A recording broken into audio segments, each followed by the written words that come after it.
Alright, welcome back to the stream, everyone. I know it's been a while. Not really, but yeah. Today we're going to be talking about Dragon Quest III HD2D Remake and all the news that we've been hearing this past week from Tokyo Game Show and all the interviews and all the buzz going on for this game. This game has been blowing up worldwide. It has reached astronomical levels of just people talking about Dragon Quest III. More than I ever would have expected, ever. It's kind of insane to be a Dragon Quest fan right now. It's a very interesting time to be a fan. So, obviously, there's a lot of discussion about Dragon Quest III, some controversy, some people are not happy with the direction the game is going in, and I feel like everyone has made a video on this, except for me, and, you know, I've been getting so many requests to talk about this constantly. I can't post about this game without somebody saying, hey, you need to talk about this and what's going on, because it has gotten so huge that there are people you never would have expected to even care about Dragon Quest just making comments and weighing in on this. So I figured, why not like make the record clear, because there's a lot of videos out there that, you know, not trying to be mean, but some people don't really quite understand a lot about the series, and they say things that aren't very accurate. They make mistakes, and I wanted to try to set the record straight about a lot of things. So today I actually have Black and Fist with me. Black and Fist is a good friend of mine. He's a Dragon Ball YouTuber. He's very well experienced, and you know, we've talked a lot on this channel. He was with me during the 35th anniversary stream, if you remember, when we were reacting to Dragon Quest III HD2D Remake getting announced at the first time. And we've had a lot of good discussions and like debates over the years. So basically, we're gonna be talking about this and explaining what the deal is with the whole Dragon Quest III censorship thing and what it means for the series essentially and what's going on. So yeah, welcome to the stream, everyone. Black and Fist, welcome to the stream. I'm happy to have you here.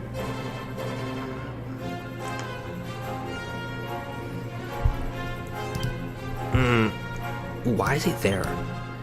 Okay, Black and Fist. Can you hear me now? Yeah, I can hear you. You were in the wrong chat. Anyway, I did the whole introduction. No. It's fine. But thank you for having me, sackchief. It's always great to be here. Absolutely. And, yeah.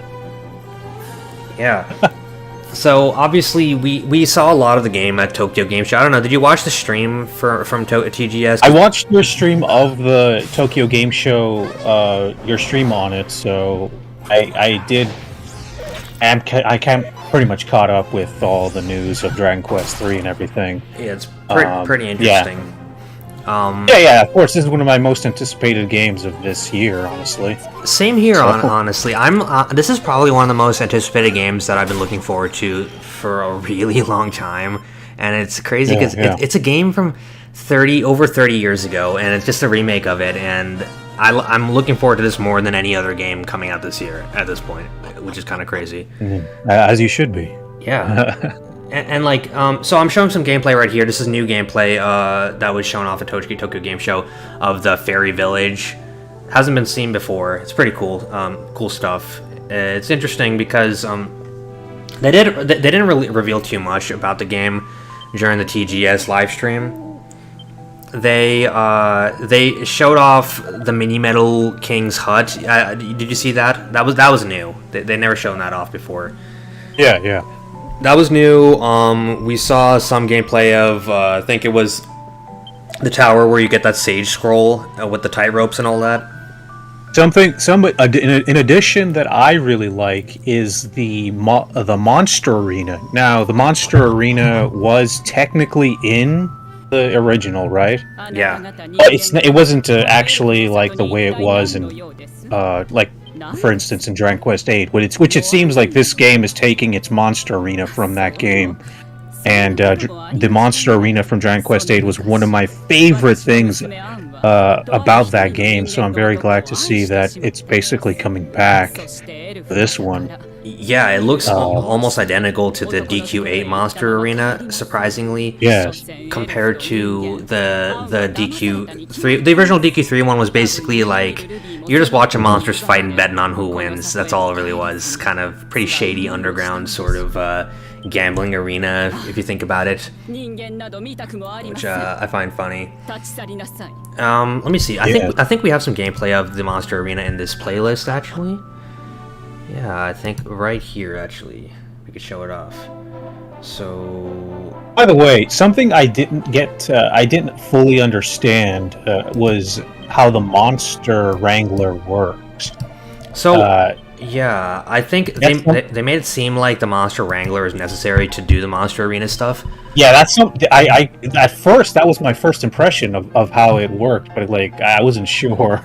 It's not how it works though. You don't need the monster wrangler. That was some kind of some of these websites don't know what they're talking about. When I say that a lot of these people who get early access to Dragon Quest III, they don't know what the hell they're talking about. Some of these websites like PlayStation Blog said that you need to have the monster wrangler to do it, which is like, okay, so do you? They got it wrong though. You don't need the monster wrangler to do that. The monster wrangler just has access to like monster oriented skills. So yeah, you could participate in the monster arena without that. What's interesting though is it does act basically like DQA. You're basically just doing you're collecting monsters, you're finding them in the world, and then you're battling them all out like Pokemon, essentially. And it just works exactly like that now. So as you can see here on the screen, this is how the monster battles look like in the game. It's like first person. You've got your guys, and you're giving them commands on what to do, essentially. So we've got a monster battling system here in the game, essentially. I'm not sure if this has been confirmed yet, but can you call your monster party in the middle of like a regular fights like you could in Dragon Quest VIII? It hasn't been confirmed yet, but I think they like implied it. I think the monster wrangler might have the ability to do that, possibly. I'm not sure exactly. Okay, that would make sense. Yeah. Oh wow, thank you, Mr. Laxol, for the Canadian $50. That's so nice of you. Holy crap, that is awesome. He says, I'm an old school RPG gamer, and for some odd reason, I like that the hero doesn't talk. Which, you know what? I agree. I love that the hero doesn't talk in this game, and the reason why is because him not talking lets you kind of put yourself in his position and kind of be the main character a lot better. There's some RPGs where the character talks, and I can never really put myself in the main character's shoes as well when the character talks, you know. I've always loved how Dragon Quest sticks to that, and that's like a big thing for Yuji Horii also. I don't know if you know, but during the Chrono Trigger production cycle, the entire team was mostly just Final Fantasy veterans, and they all wanted Chrono to talk, and Horii got into so many fights with Sakaguchi over it, right? He was like, no, he has to be silent protagonist, and he ended up winning in the end, and I think it was the right decision in the end, you know? So, well, that's part of Horii's design philosophy is the silent hero, and that's been part of him since the very beginning of Dragon Quest. Although, if I remember correctly, Chrono did talk once, if I remember, in one of the endings, yeah, one of those endings. He says something at the end, yeah. Yes. Which it doesn't really count. He's pretty much silent for most of the game. Yeah, no, yeah. I mean, just it's a technicality. Yeah. So that's basically what it is. But yeah, it's like almost every JRPG has characters that talk. So it's at least nice that, you know, Dragon Quest kind of sticks to its. I don't know. You think 12 is gonna have talking characters? I don't know. Speculating. Well, of course, there's going to be talking characters. Whether or not the main hero will talk or the main character, I assume that will probably not change. I mean, Horii did allude to the fact that he might have some, I don't know, adjust the gameplay a little bit, maybe make the game a little darker. He never said anything. That doesn't imply that he's going to change one of the core things about Dragon Quest, which is the main character being a silent protagonist. It obviously, hey, we barely know anything about the game. There's never been a trailer. We've only heard these little things that Horii has said. So maybe, it's been a long time. Horii's been making games since the 80s, and maybe he does, even if he's made games with silent protagonists for decades, So maybe he wants to sink his teeth into making a game with a talking protagonist. So I'm not, it's not on off the table. It seems that Hori wants to try some new things with Dragon Quest 12. So, I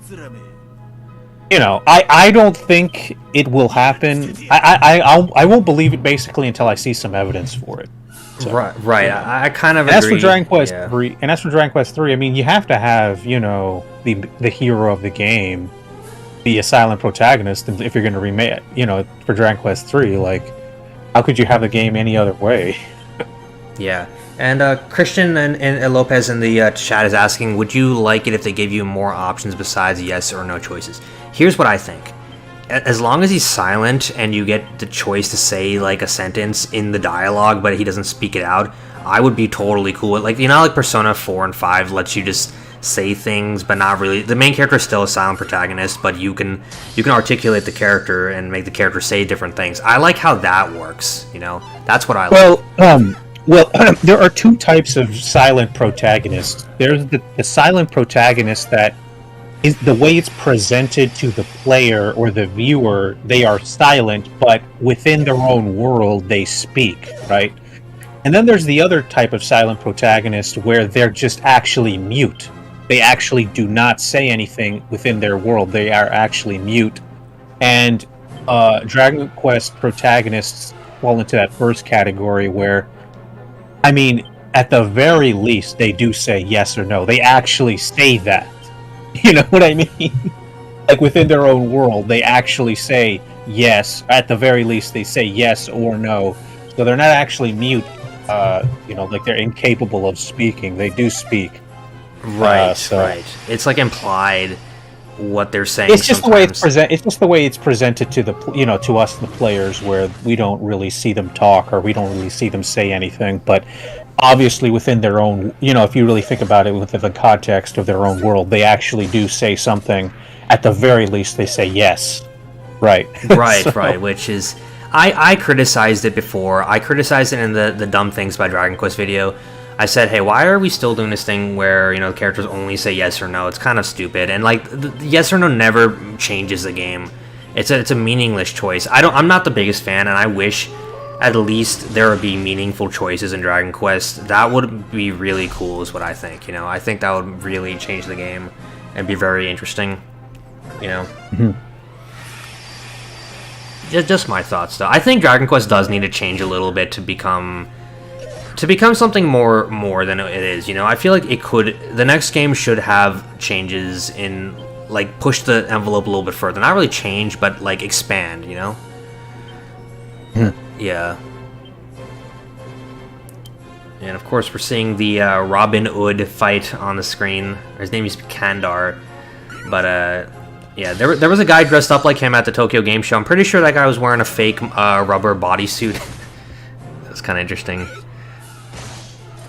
But yeah, everyone wants to talk about the drama. But I want to talk a little bit about the game first. So, Black and Fist, are you aware that Hori has said that basically if you play Dragon Quest 3 HD2D Remake before 1 and 2 Remake, there will be some kind of secret at the end of DQ2, some kind of secret ending. He basically confirmed that. I remember he confirmed that. Now because I thought the statement from what my understanding was to be more vague, but he confirmed that there will be a secret ending. He said that.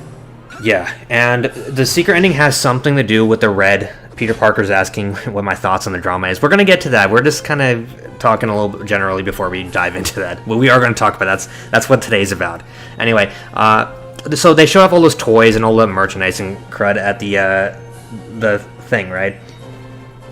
Mm-hmm. And basically, they showed off their Sword and Shield of Erdrick, the plastic toy one. You could get it at those claw machines or like it was like a prize, some kind of prize machine thing. Like that's what the shield was. Right. They show them at the Lawson's or whatever, like the grocery stores at.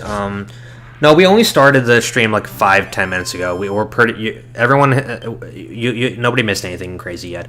Anyway, I was talking about the toy shield because I actually had it, but then I think I gave it to somebody because I offloaded all my Dragon Quest merchandise because I'm just trying to downsize. But anyway. there's a new color for the sword and shield, like some weird blue color. But there's also a red sword and shield that they showed off, and Hori kind of chimed in, like basically at first one of the interviewers was like, "Oh, why is it red? Is that like a mistake or something?" And then Hori chimes in saying, "Oh, it's a plot twist in the second game. It's gonna be in the game." And he started laughing, and he actually said that. And then the producer for DQ3 HD2D remake started cutting off Hori, saying, "Okay, that's enough." Like he started getting all freaked out, right? Hori was like laughing, and he was spoiling basically the plot twist. So the red. Okay, I didn't realize the context of that. Okay. Yes, that's what happened. The red sword and shield is going to be in the game, and that is going to be some kind of, that's have something to do with the plot twist and like the connection between 1 and 2 and the DQ3. That's basically what the deal is. So I don't know what that could possibly mean. How could a red sword and shield have anything to do with the remake? Like, what do you think? Like, I don't know. It just looks the same, but Listen, it's red. You would be a better person to answer that than me, because I honestly don't know. I mean, I can't even think of what that could mean. I can't either. I really just don't have any idea what that could possibly be, you know? Maybe things will become more clear once 3 comes out and we, play the game and, go to the end. Maybe there's going to be hints then. There's probably if this really is going to happen, and I mean you've already talked about how there might be some story additions, let's say, to this version of Dragon Quest III, right? Right. That perhaps it'll become more clear once we actually get our hands on this game. So, yep. Pretty much. So right now, there's no way. I don't think there's any way anybody can guess. But at the same time, I feel like when we get to the final secret, I'll be thinking, "Oh man, there were so many hints towards it this whole time. Why didn't I think of it?" Like that's how he pulls the stories off for some reason. Because you play Dragon Quest XI, right? When you get to the plot twist in Dragon Quest XI, you realize how many hints were scattered throughout the whole game, just hinting at it the entire time. It was just staring you in the face, but you didn't realize it until the very end. It's crazy, you know. Yeah. Well, I mean, obviously, as someone who's played like all the games, or I played like most of the games when I played. Obviously, I played the first 3 games when I played 11. So, I just thought they were references, right? Like like references, like a lot of. I don't want to spoil too much, but like. There's a hieroglyphic like drawing of the final boss of DQ11 early on in the game within the first like 10 hours. No. Okay. I didn't catch. So when you go to that outside of Gallipolis, that desert, like those ruins. If you actually look at the ruins, thanks James for the $10 £10 or whatever it is. Sorry, I don't really know the European currency that well. I think it's 10 euros. 10 euros? Okay. I appreciate it. Thank you. Thank you so much. Anyway, so basically, when you go there early on, you can see, if you just look closely at the wall, you just see a drawing of the final boss of DQ11, the secret final boss that appears at the end that nobody is supposed to know. That's something crazy that people don't realize. If you go to Havens Above, which is like the place with all the statues of like the ancient legendary heroes, you'll notice that like a certain character has a certain piece of equipment that he's holding something that gives away his true like identity. It's kind of crazy. There's like he does that. Hori puts in so much foreshadowing in his own series, and then you look back and it's like, wow, how did I not notice that this whole time? If you go to Heliodor, the first town in Dragon Quest XI, when you're going downtown, if you look on the wall, there are posters for every town that you will eventually go to. There's a poster advertising the martial arts tournament. There's a poster advertising Savando's Circus. There's like all these different posters. He does that like crazy. And you have an eye for detail, my friend. Dude, I didn't even know about these posters. Dude, I played Dragon Quest XI so much, and I ripped that game apart and hacked into it. I've only played Dragon Quest XI twice, fully all the way through. Once was the original version, and then the S enhanced version. I've played So DQ11 like 10 times probably. I don't know. yeah, there you go. There's the difference between. There's the difference between you and me. Because there was a point in time where that was the only Dragon Quest game we had. I was making videos on it, and I was just ripping it apart and trying to find something like beneath the surface in that game. So I know that game so well. I know like every little secret about DQ11 at this point. I know it's just insane, you know. You've seen the iceberg video, right? I think I like. Oh yeah, I've seen it. Yeah, like I talked about everything in that game. You know, the glyphs, the fact that he went to Peru and looked at Machu Picchu and used that. You know how Dragon Quest Day every year there's a live stream, and people always expect news. And that one year, Hori had no news about DQ11, and all he did was show off his vacation photos, and everyone was like, "What the hell is this? Like, where's the gameplay? You didn't show us anything." It's so funny because his vacation photos turned out to be the direct inspiration for all the architecture in Dragon Quest XI, and nobody even realized it. You know? Except you. Yep. Absolutely. So yeah, a lot of people are talking about the censorship. Are we going to talk about that yet, or do we have anything else to talk about first? I'm trying to think. I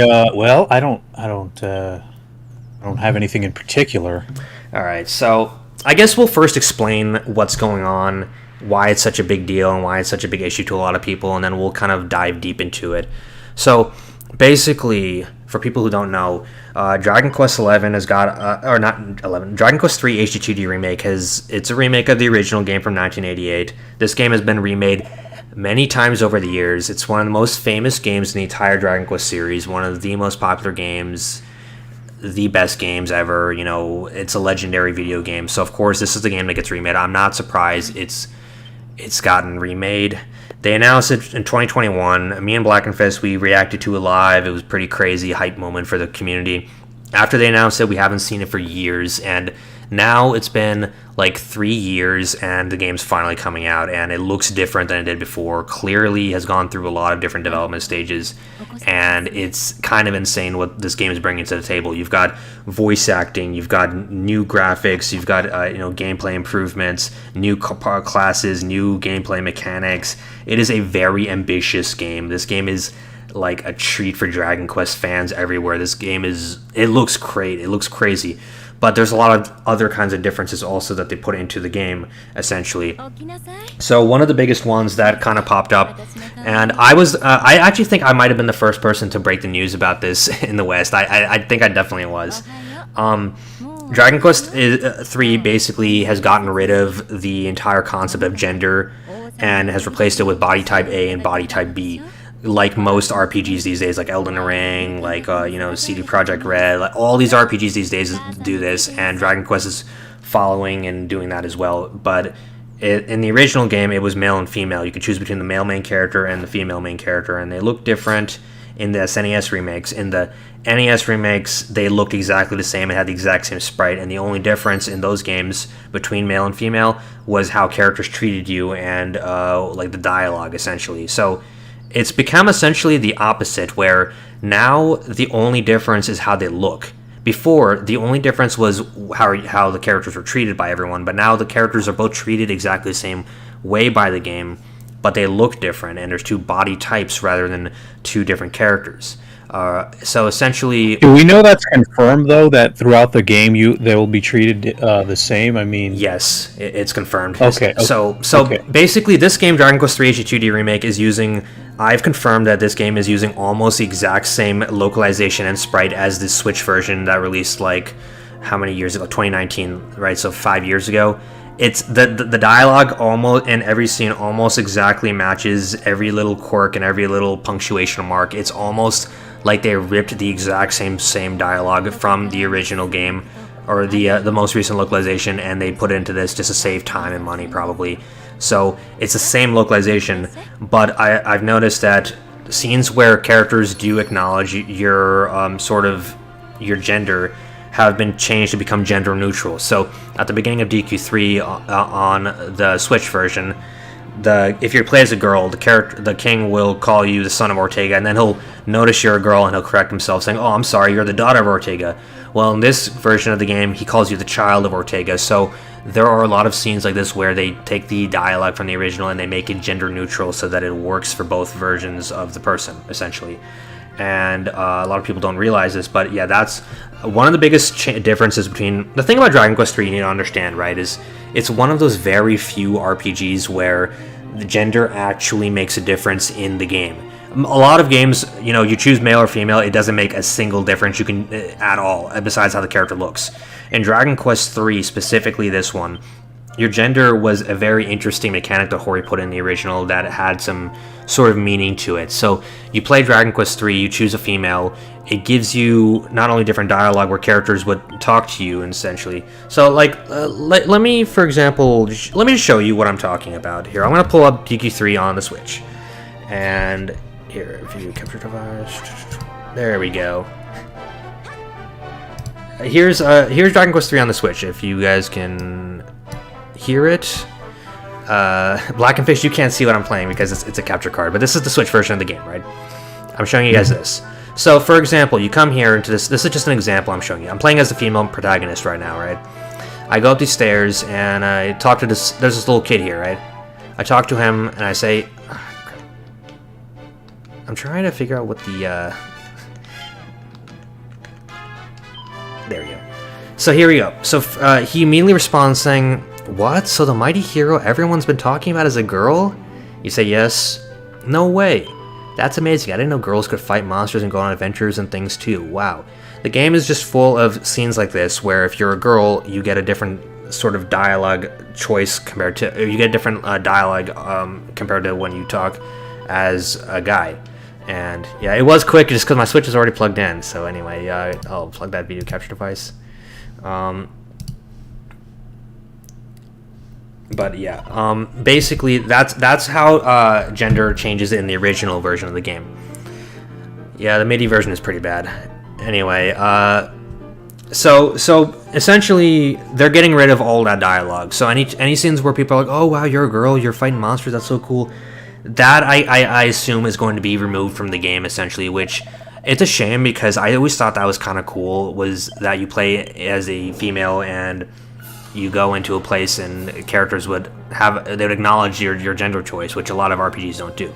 But one of the biggest differences really is also that it adds flavor to the game. It adds flavor to the game, and I feel like changing it so there's only one script in the game, it's almost like you're sterilizing the dialogue and making it, making it less, giving it less to there, basically. So no more characters saying, "Oh, hey, you're a girl," like this and that. It's just become a little more generic is what the deal is. So those kind of lines, like where like the little boy was saying is how cool it is that like, a girl is fighting monsters and trying to save the world, I'm pretty sure that line's going to be removed from the game. I can't imagine that staying in the game. And if you were a girl playing Dragon Quest, I can't imagine how much a line like that must mean to you playing the game for the first time and hearing something like that. So it's just unfortunate that had to happen, essentially. So that's not the only difference between male and female in Dragon Quest. In Dragon Quest III, specifically, of course, the remake on the Super Famicom introduced a personality system, which you're very well aware of, Black and Fist, right? The personality system. Yes. Of course. So it's kind of like natures in Pokemon, where you basically, at the beginning of the game, or when you create your characters, they are assigned a personality, and some personalities are exclusive for female characters only. And what that means is that what that means is basically you've got girls can access this one personality called Vamp, which is the most powerful personality in the game. And it was kind of cool that I don't know, girls had access to their own personality. But I can actually confirm right now is that males actually have access to the female exclusive personalities. So, as you can see, here we have a screenshot of the game, right? There's a body type A character here, and he has the Vamp personality, which is like the best personality in the entire game, essentially. So personalities aren't locked by gender anymore. And also voices aren't either. These are all different voices, right? So the ones on the left, I believe, are the masculine ones, and the ones on the right are the feminine voices. I think, because I can't remember which one is which, but basically you have access to all the different voices in the game, and you have essentially, you essentially have the gender exclusive equipment also, like like the women's underwear and all that stuff. That kind of like you can equip that on the women, like the garter and the swimsuit and all that stuff. I believe they're gonna probably remove that as well. I don't know for sure. That is something that the gender specific equipment is something that, I mean, many RPGs do it, and it's something that like you just have to work. I don't know. I always enjoy it because like there's like obviously class or vocation specific equipment, and then there's on top of that there's gender specific. So like there's two things you have to take in consideration, and those two things, I don't know, it just makes it, at least for me, it makes it more satisfying to like see like what equipment can go on what character, and I don't know, limitations kind of. Yeah, it's like make things more it's like clear. another layer of complexity, and like RPGs are about complexity, and I feel like that does make it interesting. It makes you think, which gender do I want my party member to be, which would suit this character very well, and it's just something to consider. It's interesting, right? That's what I think as well. So yeah, so basically by getting rid of that, it's made the decision a lot easier, and it's taken away basically that layer of complexity to the game, essentially. Because now any character can essentially equip any item, have any personality, which, I get some people would say, oh, I like that because I play as a male and I am jealous that I couldn't get the vamp personality. But I always thought it was kind of like Hori's way of saying that women can be strong too by giving them only the access to the vamp personality, because throughout the Dragon Quest series, women are usually stronger than men. Like you've got like Elena and Jade and characters like that, and they outdo men like crazy. So I feel like that was like Hori's way of giving some kind of narrative through gameplay mechanics, essentially. That's what I think was the deal, and why they did that. Basically, basically saying, hey, you think women aren't stronger than men? Well, here, we made them stronger than men in this game. You better start using a woman. I don't know. Don't feel bad about using one. I guess you see what I'm talking about? No, yeah. Well, look, I mean, I think that there's obviously going to be some people that say, hey, like, they didn't like you said, they were locked out of certain personalities. For me personally, I liked the way Dragon Quest III worked in the past, because it gave more meaning to the choice I made, right? So when I make a choice of like a male character or female character, the game is going to say, well, okay, it means something. It means that you have this personality. It means you can equip this equipment. And so that's just the way I prefer things. Although, yeah, I could definitely see how other people could be like, well, I just want access to everything. Like the whole, what the game has to offer. So. You know what? I was going to say the exact same thing. Dragon Quest III, right? It's a game of choices. Like, you're running around making decisions. This fight with Robin Hood, I think you can even skip this fight, actually. The one you see on the screen. Like, that's how much choice is in the game. You can skip over things. You can do things out of order. You can make your own characters. And the first choice you get in the game, are you male or are you female? That first choice you're given affects the game in more ways than you might think, and that's kind of like what an RPG should be about, is making choices and having to deal with the consequences of your choices. So you create a character, and your gender does impact it more than you might expect, which always was a cool mechanic, Well, there's games where, it's just different games. Some games where you choose between whether you're a man or a woman, it means nothing, like, right, it's just completely an aesthetic choice, and that's fine, right, for those games. But in some other games, there are a little bit of changes, like you were saying, like in Dragon Quest III, some of the NPCs in the game will have maybe some unique dialogue. There might be some gameplay ramifications, and I always liked that because, like I said, it actually had an impact. It gave the choice more meaning, right? And not every game has to be that way, but that was the way Dragon Quest 3 was. Yeah, it was really, and it's almost like they're doing a lot of weird things in this game, I gotta admit, and like one of the things I don't like about Dragon Quest 3 HD Remake, I don't know if you heard about this, but they added dungeon maps to the game. Did you know about that? No, but I'm not surprised. They added dungeon maps to the game, and as soon as you enter a dungeon, get this, as soon as you walk into a dungeon, the entire dungeon is mapped fully, and you know every inch of the dungeon, essentially, right off the bat in this game. It's been confirmed. Oh, well. I mean, games have been becoming easier over the years. I think that's really bad, though. I think that completely ruins the balance of the game. I'm just learning about this right now, and yeah, I wouldn't prefer that. I think that's going a little bit too far. But hey, it's just a general trend of games getting easier now, and I think that it does mess with the sense of discovery. I mean, the reason why I wouldn't like something like that is because a big part of Dragon Quest is exploring a new world, exploring the dungeons, exploring towns, and in order for the exploration to really hit home for you, the player, there has to be unknown. There has to be like you're going into uncharted territory, and by having the game map out the dungeon, it does take that away a little bit. It feels like maybe that you're on rails, right? Like you're confined in this little thing, and they're like, oh, here's the whole dungeon for you. Yeah. So, anyway, yeah. One of the best feelings I ever had in a Dragon Quest game was just like, or in any Dragon Quest game, especially the older ones, is when you're like going out into the world and you have no idea what's out there, right? You're just going out and you're discovering new things, and even when a dungeon, you're just going in there, maybe there's some tension because you have no idea what's going to happen down there. You have no idea where to go, what's a dead end, but hey, that's because you don't have the map of the whole thing.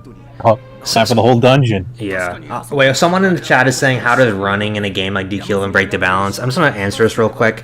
The original Dragon Quest XI Japanese version did not have running or sprinting in it. They added that in the American version because they know that we are a bunch of ADHD'd out guys who are impatient and just want to run through games. So they added that into the game, the running in the North American or the Western version. And because of that, you can outrun every single monster in the game and never have to fight anyone because of that. So people don't realize that actually kind of ruined the balancing of DQ11 also. It did. No, yes. I actually had a friend who played the Japanese version of Dragon Quest XI before the North American version ever was released, and that was one thing that I was surprised when the North American version.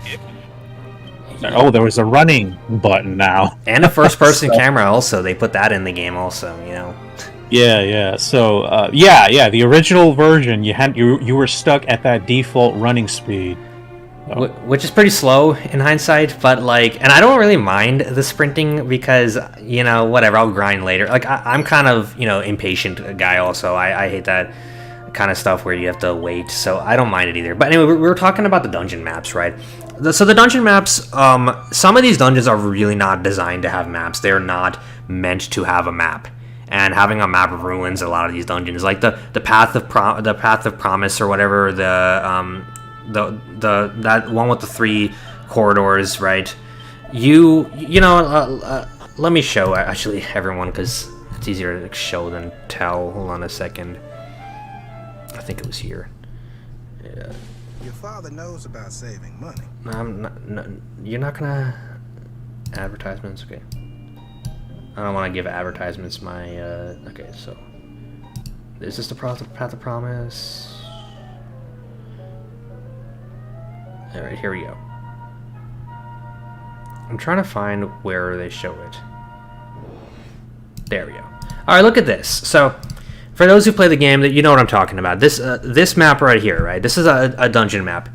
There's three. This is one of the first dungeons you encounter in the game. You have these three paths.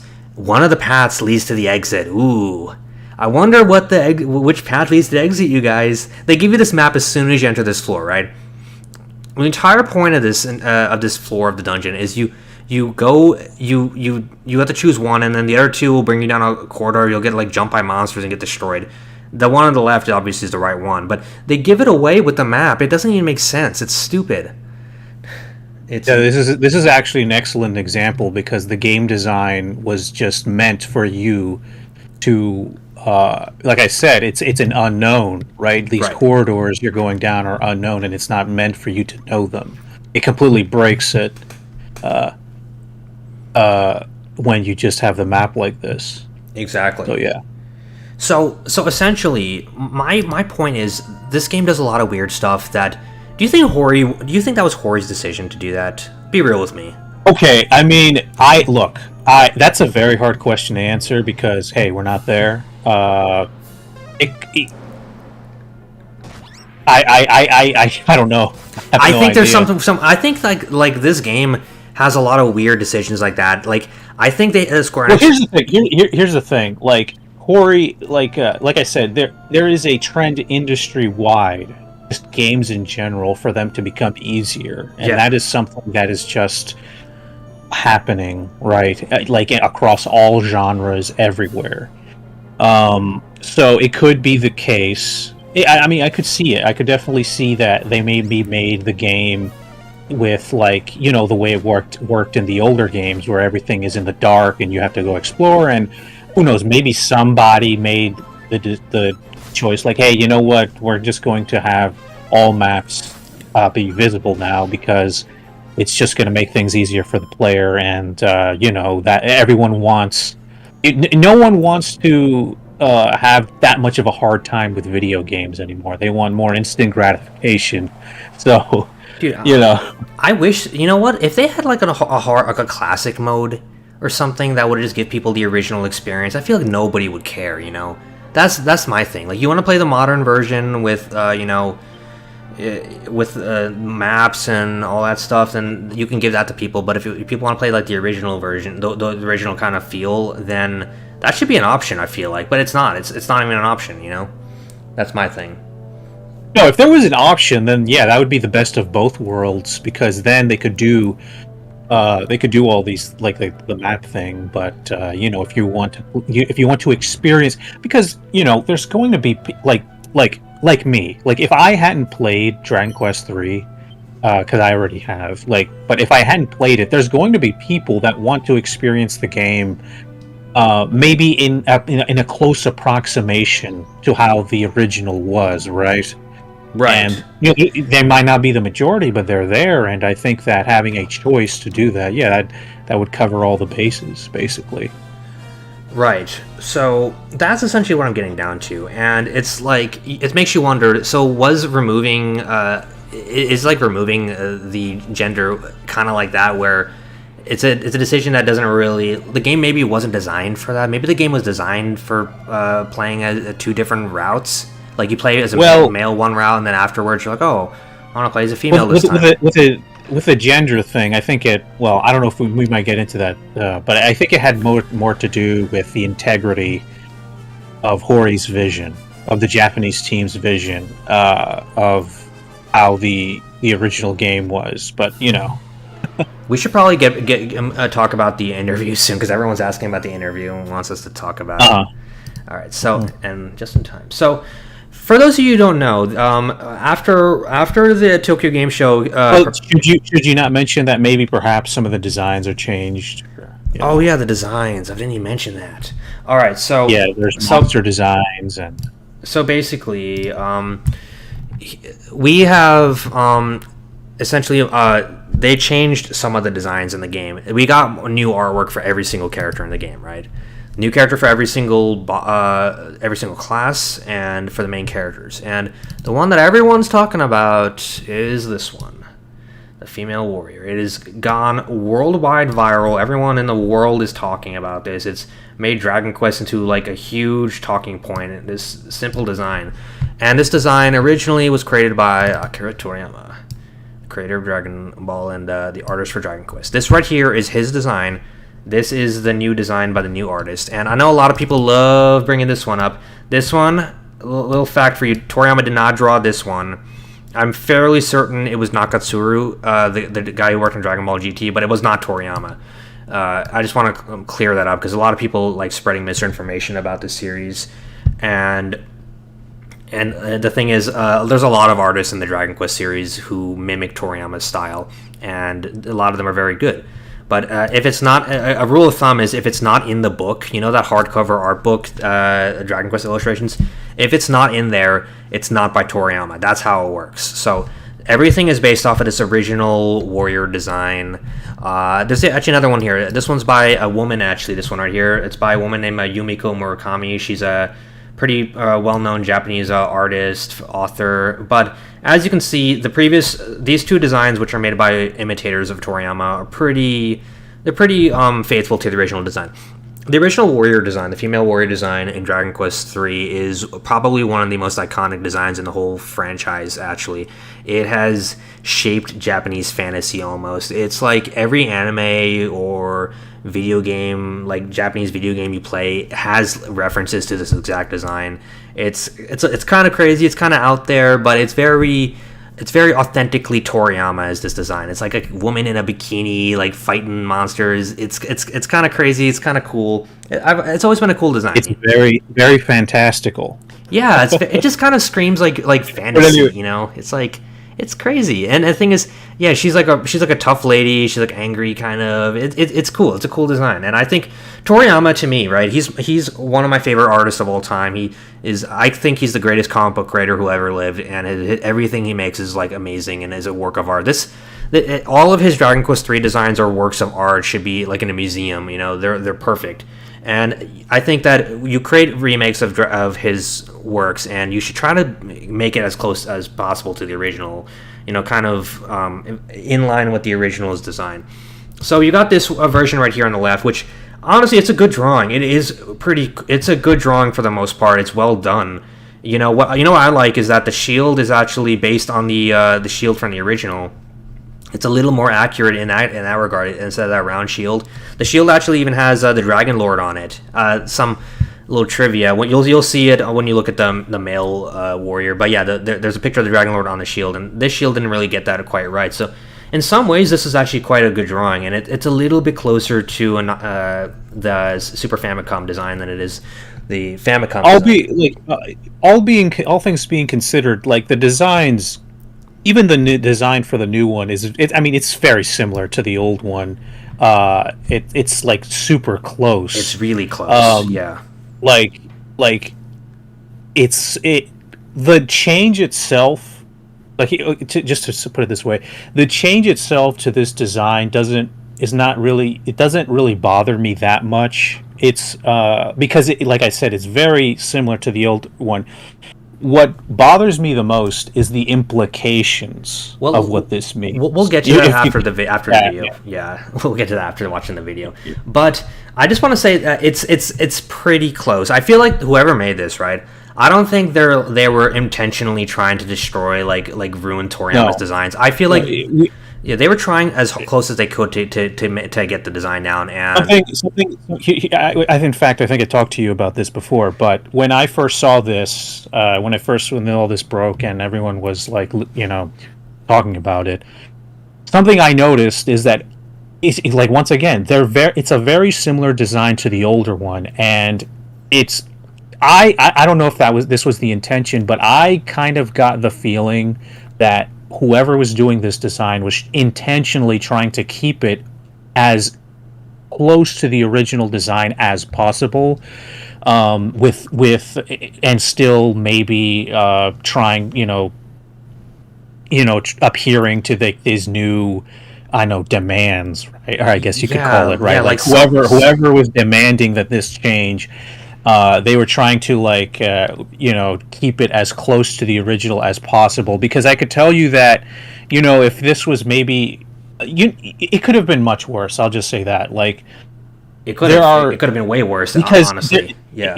when there's a lot of talk about how like male and female characters should look now in comparison to each other, and and I would just say this: like if it was another team or if it was another person, you could totally see like the whole character design just being redesigned altogether, and we get something completely different, right? So It could have been a lot worse, but at the same time, like, okay, it looks Yes. almost like it was. Don't call me crazy, but doesn't it kind of look like it was drawn on last second, and that originally it just the short. yeah, honestly, it does.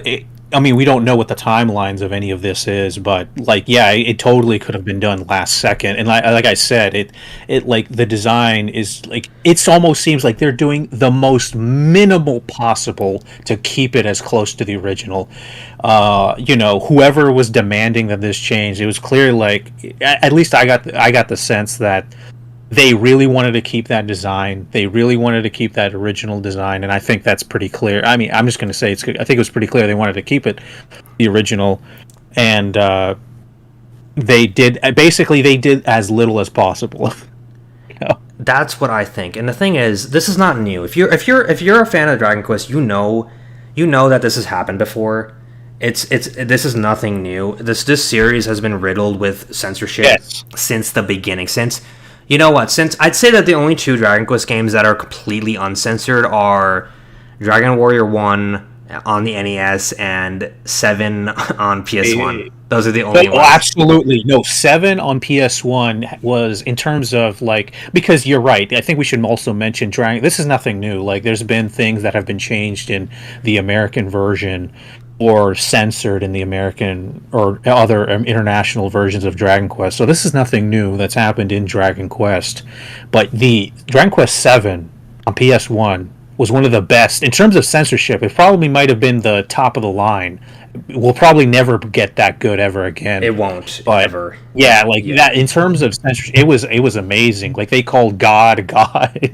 They kept curse everything. words. There was like they kept curse words. They kept everything. Yeah, that game, prime example of a good JRPG localized properly with the integrity of the original intact. Yes, but so like back in the day, there would always be like the removal of religious symbols and stuff. That was like standard practice back then. Yep. The situation right now is a little different from that back then, and I guess maybe we'll get into that too. Is that of course, like, because back then the censorship took place, if it did happen, on the American version, but the Japanese version remained untouched, right? Yep. So, although I do have to mention, this is like there is an analogous to something like this. So, as we all know, like the religion in Dragon Quest, or the church. I'll bring up the visual aid for that. So yeah, because I think that it's important to mention this example because it is kind of similar to what's going on now. So the religion in Dragon is clearly based off like Christianity, the Catholic Church, whatever. So like there used to be crosses on all these buildings, but in the American versions of these releases, they always remove the cross because of like back then Nintendo of America had a thing against like religious imagery and everything. And that was kind of like standard practice for like most of the Dragon Quest games when they ever came to America. It was that they would always remove, like they would try to like remove like the religious, especially the cross, like Christian imagery from the game. However, I think it was during Dragon Quest 8. It was definitely by 9, but by 9, it kind of went back to Japan, because the way it was before 8 and 9 was that in Japan the games would always have like the cross symbol in the original Japanese versions, and then they would change that later in the American versions. However, by Dragon Quest 9, especially by 9, by 8 they just actually. went 8 they introduced that. It was 8. I don't know if it was 8 or 9, but it was in one of those games. like the Japanese version, they just changed it themselves so they wouldn't have to change it later. And you could say that was the first instance where you could say like international concerns or American influence or whatever creeped in, where they just changed the design. They just changed it at the design level, and now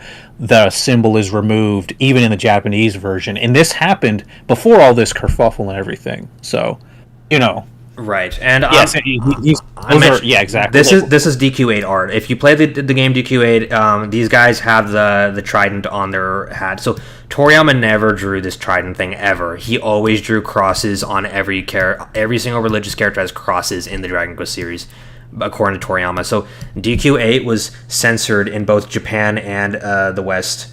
I got another donation from Mr. Maxol. He's getting our Canadian 50. I drew Dragon Warrior 3 art as well. What do you think?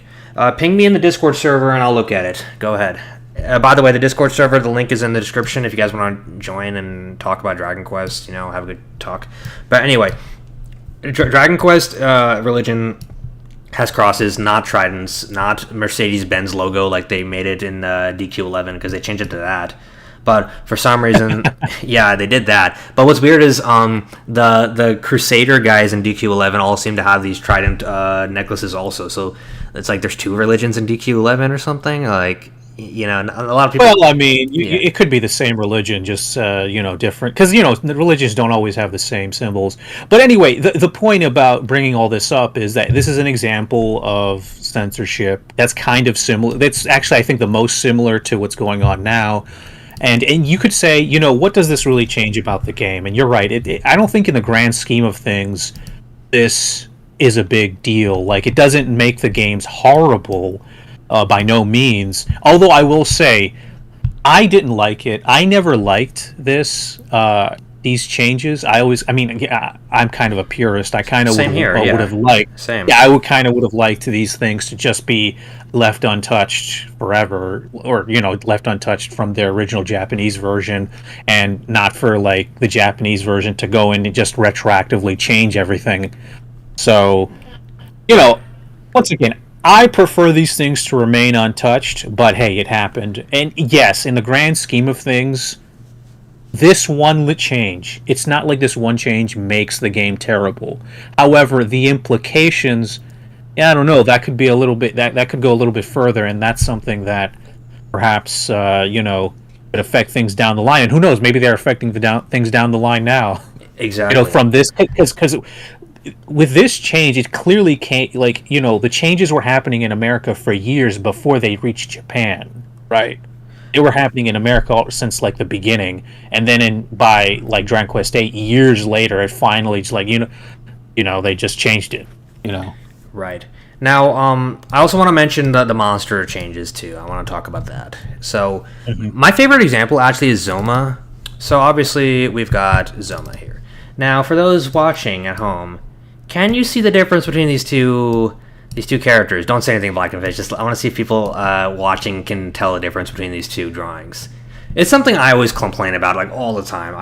This is how much of a purist I am. Okay, so on the left you have the original Famicom art by Toriyama, and on the right you have the sprite on the Nintendo Switch version of the game. And there's something a little different about these two drawings that a lot of people don't notice, but it's something I don't like.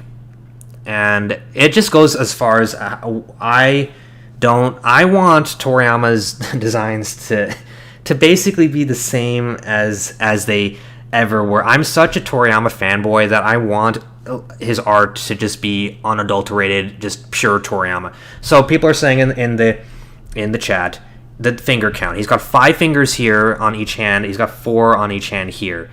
And it's because, that's how Toriyama designs evil demon people. He gives them all 4 fingers, and that's, his thing. He gave Piccolo 4 fingers in the Dragon Ball manga. They censored that, too, right?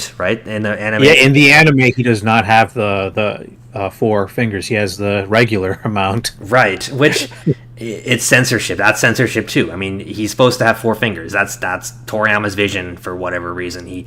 Toriyama wants him to have 4 fingers. He should have 4 fingers. Why are you giving him an extra finger? And I get that, there's the Yakuza implications, but that is the stupidest thing ever. I can't believe they had to, yeah, it's a Yakuza thing. That's pretty much what the deal is. Like, you can have characters of 4 fingers, which it's crazy because, like, in the West, you watch cartoons, every character has 4 fingers here. It's such a big deal in Japan. Yeah. It shows you just how deep this runs and how pressured companies can get to censoring their works. Like, something like this has to get censored too. And it is confirmed that DQ3 HD2D remakes Zoma does have 5 fingers also. I can confirm that for sure. I've seen it with my own eyes. So, why, like, Toriyama is such an amazing artist, and they've been messing with his art for years. Viz, has been messing with his art, or Shonen Jump or whatever, or like the Dragon Ball volumes. I remember when I was a kid, I didn't like. I really was into Dragon Ball, and I hated that our versions of the comics had to be censored. And I was like 12 years old, and I was against censorship even back then, because like it's about the artistic integrity of basically the original designs. That's what all this is about. Like, once again, these individual things, from the female warrior to the cross to this finger thing, like, these things aren't that big in the grand scheme of things. And some people say, like, or some will say, well, it's not big, it doesn't affect the game that much. And you're right, it doesn't. However, it's what the real, at least for me, what the real concern is, I think, is the artistic integrity, like you said, but also the implications of what this means down the future for what else could happen. You know what I mean? Absolutely, absolutely. And it's like, people are saying, Toriyama is not alive anymore. I feel like, this game could have been their chance to kind of properly make a tribute to Toriyama by giving us like fully uncensored, just completely unadulterated versions of his works, just completely true to the original. That would have been a great tribute to Toriyama, was not messing with his art. Because when I see a company censoring Toriyama's work, it's them saying he did something wrong and we need to fix it and this isn't good. And I can't agree with that ever. I think you're a big Dragon Ball fanboy also. I am too. Toriyama's work is just like perfect. He was a master. He was a master completely down to every aspect of it, So then they shouldn't be messing with his work at all is the thing. And like, I'm just that big of a Toriyama fan that I don't like seeing people going in and erasing things or editing things. So something stupid like this, just having 5 fingers, nobody would even notice it. I think most people never notice something like this. The characters look almost identical, but I still care about something like this. That's my thing. That's kind of what the deal is. So, yeah, that's what I'm talking about there. Toriyama's work, the best, perfect work. But the thing is, maybe we should get into talking about the interview, because it's been a lot of talking about our stuff. So the thing is, this whole entire controversy has blown up recently and got all over the world, and you would not believe who weighed in on it. Look at this. That's Elon Musk. That is the richest man in the world talking about Dragon Quest. Could you believe that? I never thought I would see that ever. I never thought I'd see the day when Elon Musk is like talking about Dragon Quest. I think we used to make jokes like, "Oh, hey, you should have Elon Musk on your channel, bro." Like, I was thinking about that, and it's like, that would have been that like, I always just thought those were jokes, but like, this is crazy that Elon Musk talked about it. This has gotten 17.4 million views, 93,000. I don't know. Here's the thing.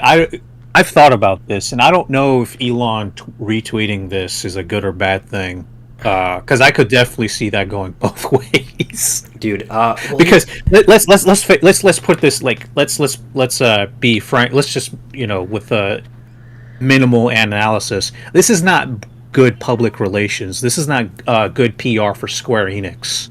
So I don't know. Like, once again, like, that's not some. I don't know whether that's good or bad. I don't know what would happen. I don't know if this will affect Hori in a negative way. Elon Musk retweeting something like that. You know what I mean? Like, that's kind of what I'm thinking. Yeah, like, it's got so many implications. At first, I was thinking, wow, Yeah. Elon talks about it. Like, maybe the game will do really well in the West. Like, maybe this is going to be really good press for the game. Because think about it. No, this is not. Well, I don't know. This is definitely not good press for the game. No, you know what? It's better than the game going completely unnoticed and nobody even knowing it exists, which normally happens with this series, where people you talk to people. And You're right. Well, I mean, you could always take the all press is good press. I guess that's kind of what I think, honestly, with this series at least. Yeah.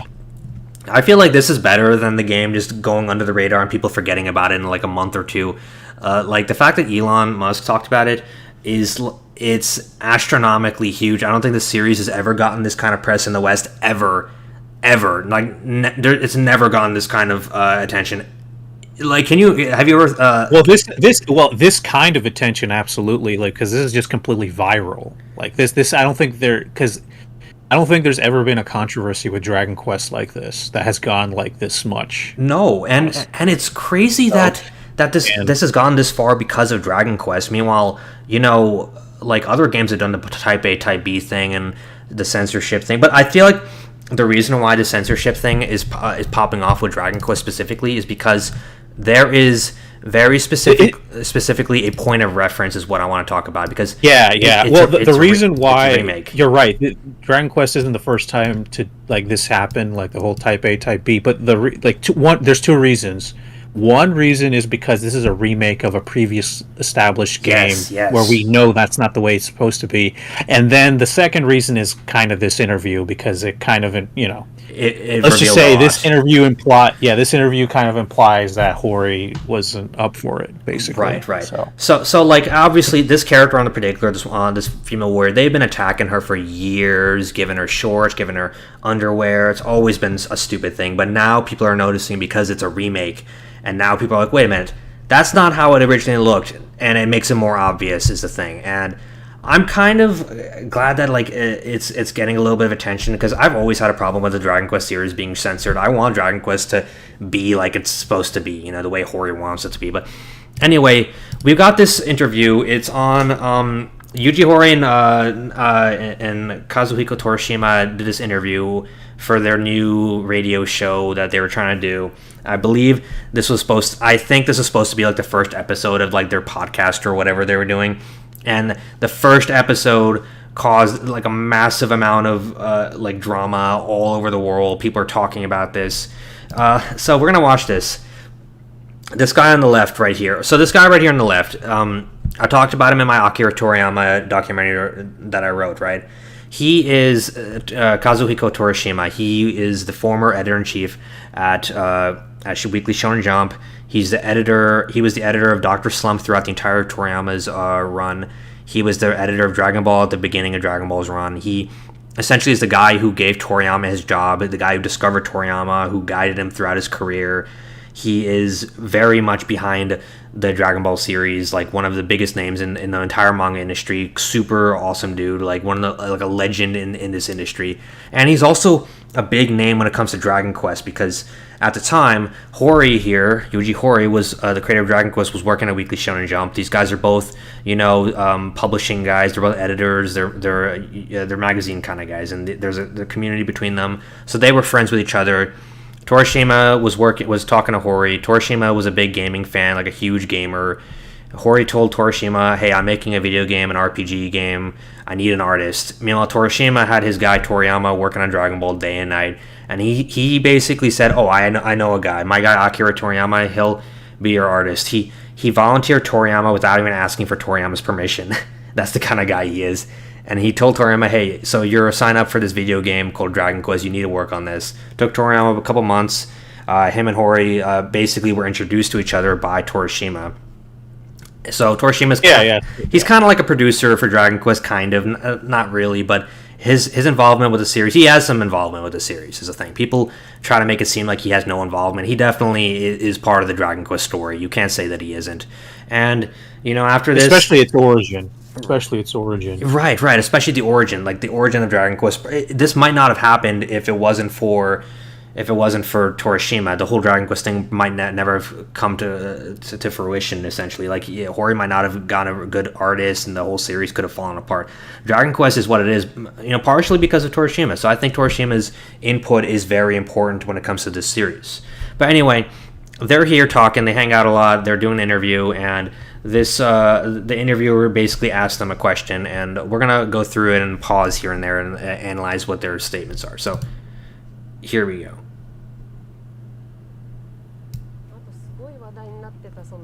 All right. So she's talking about the costumes and how there's a lot of buzz around it. We mentioned that already.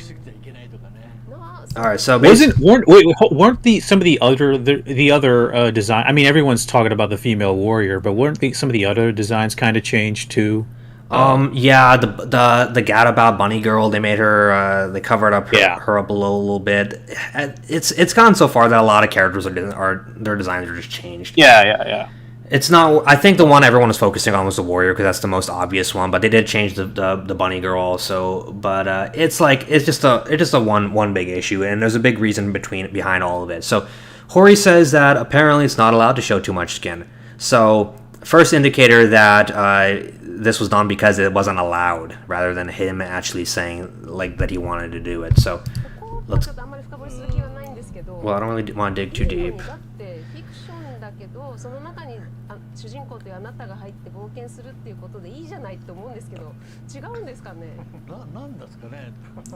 So he says he doesn't understand it either, right? He doesn't get it, is what he says.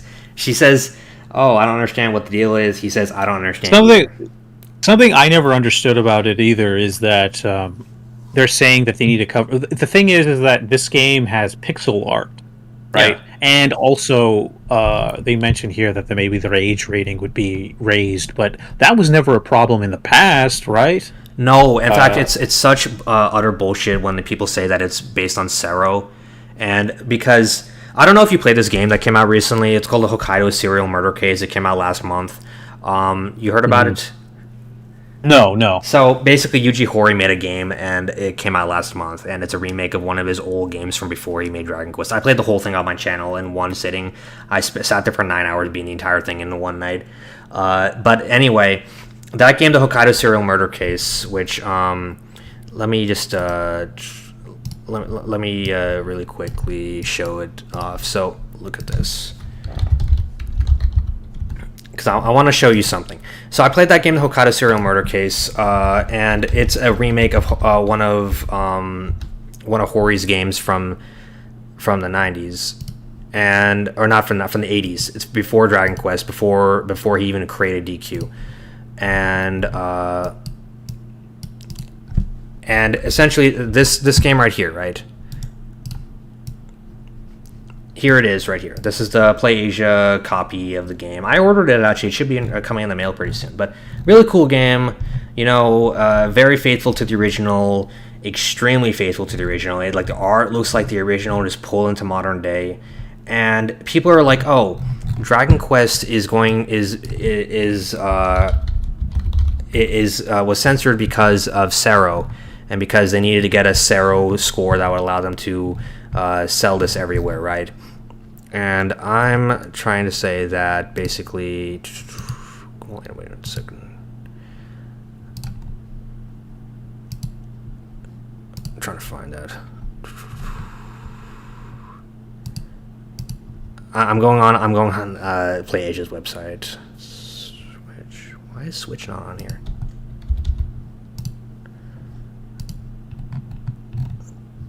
Here we go. So basically, this game, the Hokkaido Serial Murder Case, it was uncensored. The original version of the game had nudity in it, and there was like a secret Easter egg where like you're in like a hot spring and like a lady takes her towel off and you see like her butt and stuff. And there's nudity in this game essentially. This game has a Sero B12 rating. This is a game by Yuji Horii working with a different company that's not Square Enix. He's working with Gmode on this game. So like a test. It's like a test basically. So. You have right here is the Japanese version of Dragon Quest III HD2D remake. You want to see what score it got for Sero? It got a B, the exact same score as that game, which means that they could have, if they had included the female warrior, it probably would not have gotten a higher rating than a Sero B, because this game has like actual nudity in it, and it got a Sero B. So the fact that Horii did this just a month ago, this game came out last month, and he made a remake of one of his old games completely uncensored, and it got a Sero B. That makes me think, okay, this whole thing about the Sero score, it's complete nonsense. There's no way that that's the reason. Hori literally published a game last month, uncensored, and got the same Sero score. So I'm completely discounting that idea that it's because of the Sero ratings. It doesn't even make sense. Why would it be because of the rating system? You understand what I'm talking? You understand? Yeah. So I really thought a lot about this basically. But anyway, we keep going on with this interview. So she's saying it's fiction, virtual experience, look, which it's completely true.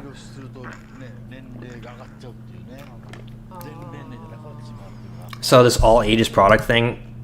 Nice costume, by the way. Yeah. They're talking about other countries, not Japan. Rules vary from country to country. So it's very obvious that they're indicating that this has something to do with... Well, like we said before, like, once again, the cross situation, it was a very small example, but it's the reason we brought that up is because, hey, that is an example of other countries. It was probably the United States, because that's where the origin of like the cross removal originated from. It affected the product back in Japan, so this has gone on for it's gone on to some degree for quite a while now. Right, and it's always been because of America. I mean, like the Dragon Ball censorship, that was because of America. That was completely because of the West. That had nothing to do with Japan, right? Like, all that stuff. Well, I mean, when it comes to Dragon Ball, I mean, that's another can of worms. But yeah, obviously Dragon Ball was censored a little bit, but when it came to America. But it's a good example, though. Same artist, same kind of nonsense they go through. Yeah. But it's another can of worms. I don't know if we want to go down. We don't need to dive deep into that. But the point is, these guys, Torishima especially, is going to be talking from the heart because of his experience with Dragon Ball. Probably like the frustrations with having to deal with that. All right, so let's see. Strictest regulations that they deal with. So now Torishima's going to go on his little rant. He doesn't care. This guy. He has like no filter at all. Under name of compliance, it's like an absolute god and evil disguised as good. So he's like really digging into Western sort of the influence that they have on Clearly Torishima does not like some of the things that maybe he didn't like when Dragon Ball was censored. I don't know. Maybe that's what could be the origin of this. You know his personality is like he's definitely the type of guy who would not be down for censorship, and it has no problem. No, when you watch this interview, it's very clear that Torishima is the much more frank guy. I mean, yeah, Hori, he puts in his words too, but you know how it is when you're in a social situation and someone breaks the ice, right? Yeah, someone breaks the ice. Exactly. Torishima basically here breaks the ice, and then that's when Hori chimes in there at the end. And Torishima's the guy who just breaks the ice. He just doesn't care. Right. That's what it's like. He doesn't care. He's retired at this point. He doesn't give a shit about anything. Like, he's always kind of been this way. So he's breaking the ice. He's saying a bunch of things that, I guess, inconvenient truth, I guess, about the industry and how censorship works, and he's going all in. So he's saying that, like an absolute god and evil disguised as good. Let's see. There's no such thing as content that doesn't make everyone uncomfortable. So he's obviously super against censorship, like making his point very obvious. Good and evil are different for everyone. Definitely the artist's point of view, is what he's expressing.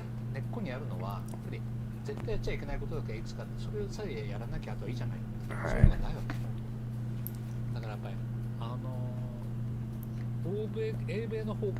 Religious concept from the West, especially in there's also some that say that maybe the translation was right. So this this line specifically has been brought up a lot by people saying that's inaccurate, especially the religious concept and sex education, which should have been translated to Puritanism. I don't think this line really changes the entire interview at all, really. I really don't think... Take this entire line out, does it change anything? I don't think it does.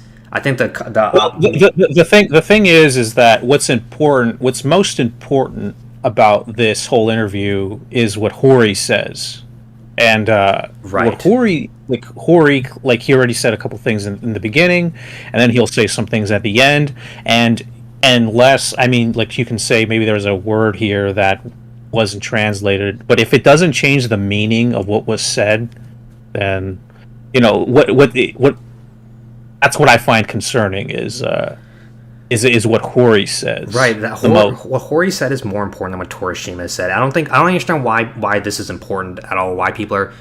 I do understand why. We'll get to that in a second. But this whole religious concept, he's talking about some kind of. He doesn't understand why, but all he knows is that the West is to blame for his work at least being censored over the years. Shonen Jump.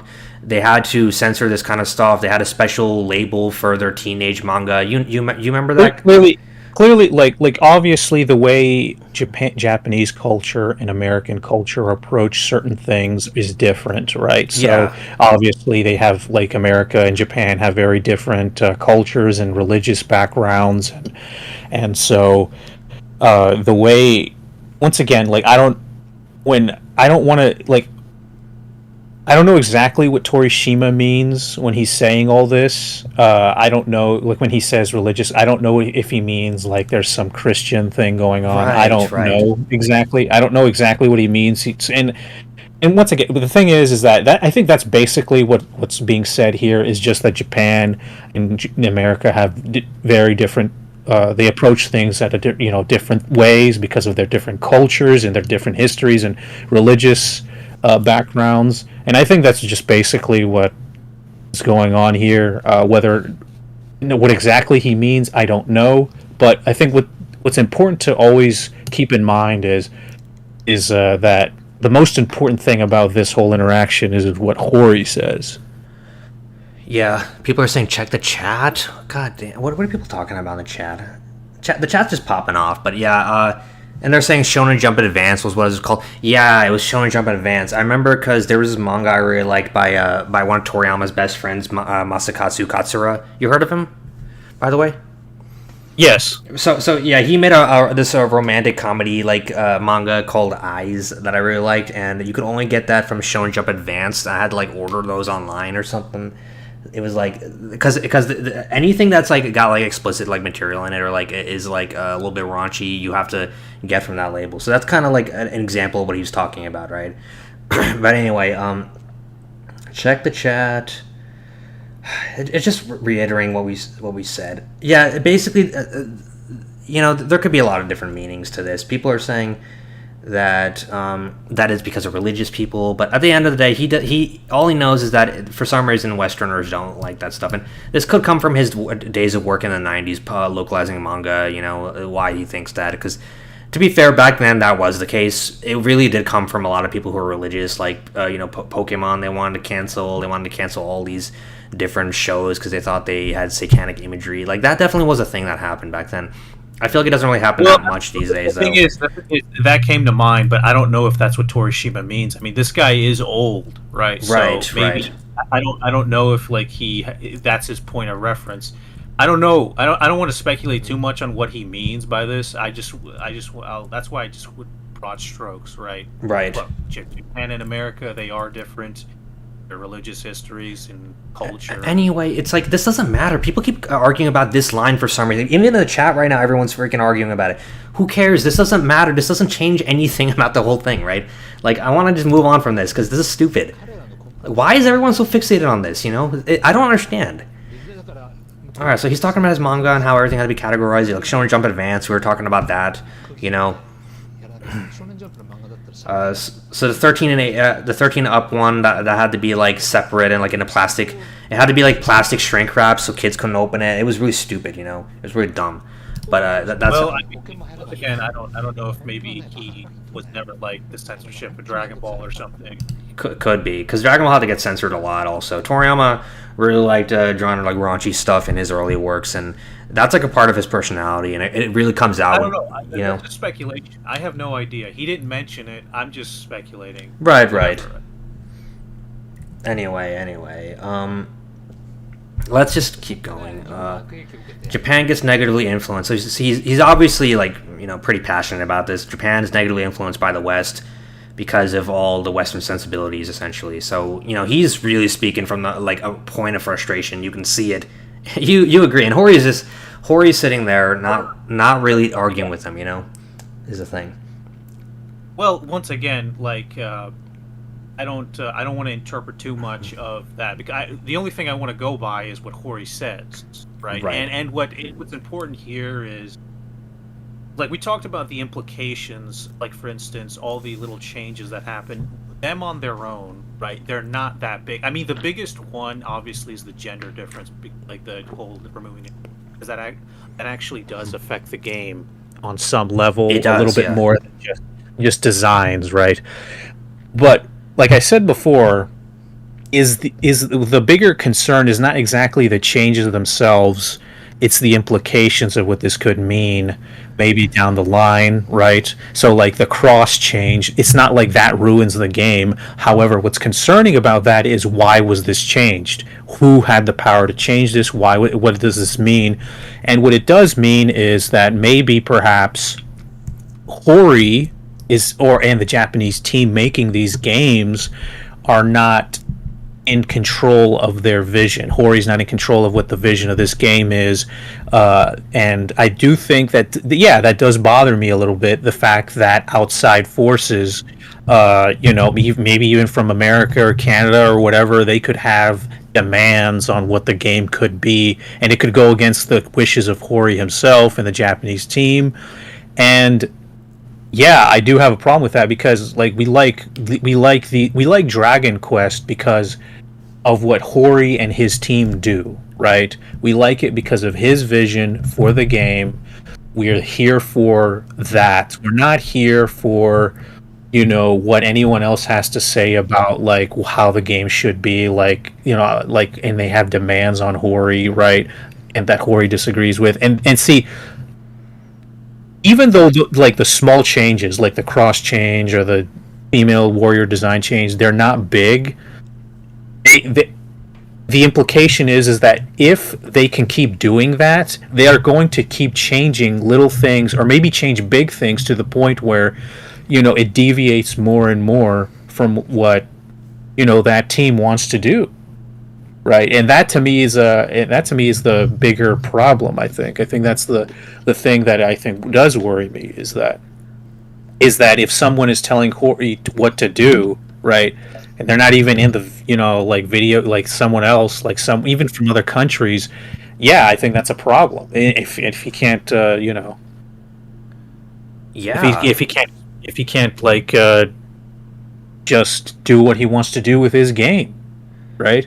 Exactly. And let's finish up the video, and then I want to weigh in on that, because there's definitely some things I want to say. So after this, Torishima says negatively influenced. Then Hori chimes in.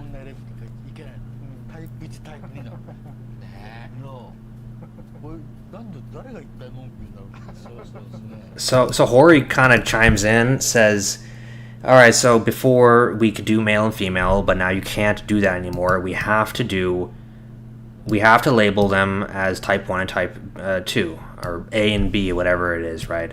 But it's I gotta kind of give it to Hori for speaking up about this, because I feel like any other creator would have kind of just tried to change the subject and not like go too much into this, but Hori adds in him kind of complaining about the type A, type B thing. And what you guys gotta understand, right, a little background is that Hori, right, Hori is the kind of guy who talks a lot, and he gets himself into a lot of trouble, and he leaks things, he says a lot of things that probably higher ups and companies wouldn't appreciate him saying, because he doesn't care. He's a really important person in the gaming industry. This is the guy who leaked the Switch's announcement a year before the Switch got announced. He literally said, hey, I'm working on somebody, like in an interview, it was in an interview with Sakurai, actually, the creator of Smash Brothers. He said, oh yeah, Nintendo's making a new console. I'm actually working on Dragon Quest XI for that. He leaked the Switch's announcement.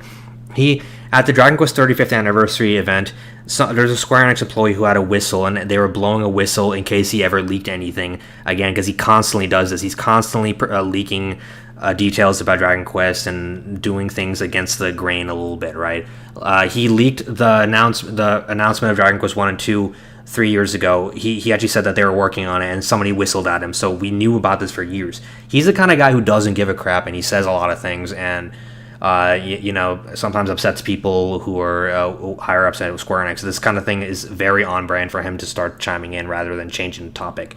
So to Hori here, he says that he basically, it's pretty blunt that he doesn't understand why male and female had to be changed to body type A and body type B, which makes it very clear that this wasn't his decision to make, like Black and Fist was saying, and that he might have been required to do it by Square Enix because it's like some kind of modern day requirement for RPGs that they have. Well, what's worse about it is that the context of the conversation was about how other countries, basically America, these changes might have been demanded from because of what Americans want or something. And to me, that's a little that's. The reason why I find that concerning is because, if you're into Japanese media, like video games or stuff like that, the reason why you like these games is because they're a product of, Japan. They're product of Japanese culture and Japanese people, and that's their appeal, right?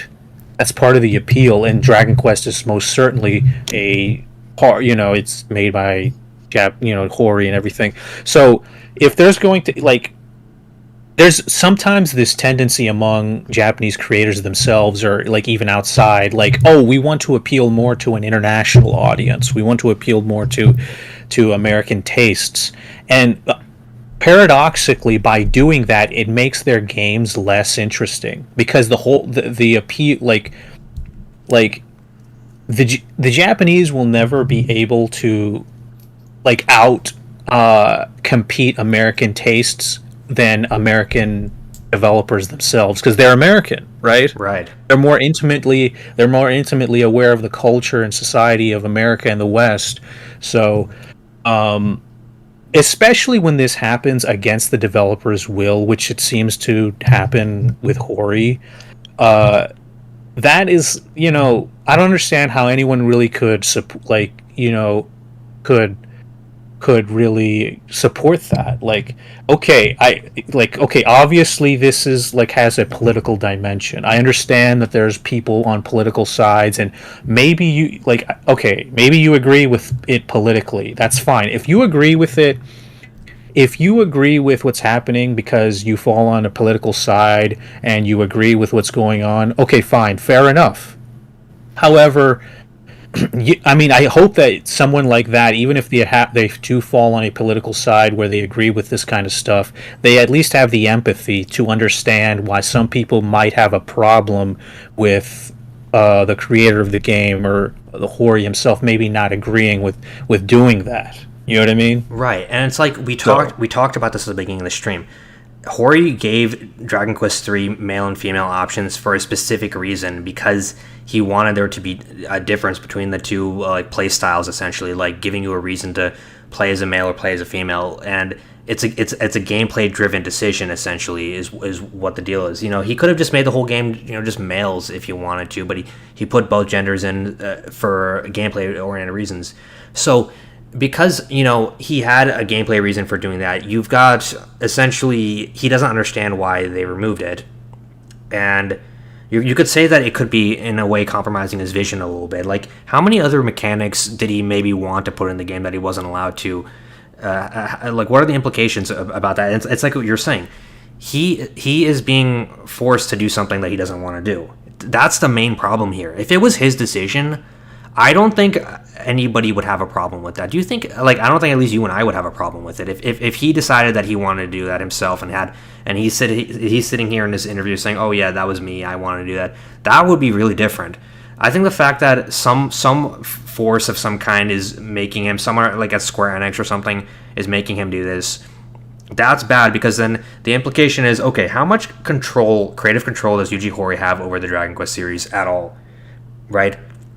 Like with 12 and all the future games, how are you playing a Yuji Horii game, or are you playing a Square Enix game, a game by some big wig at Square Enix, mandating all these differences?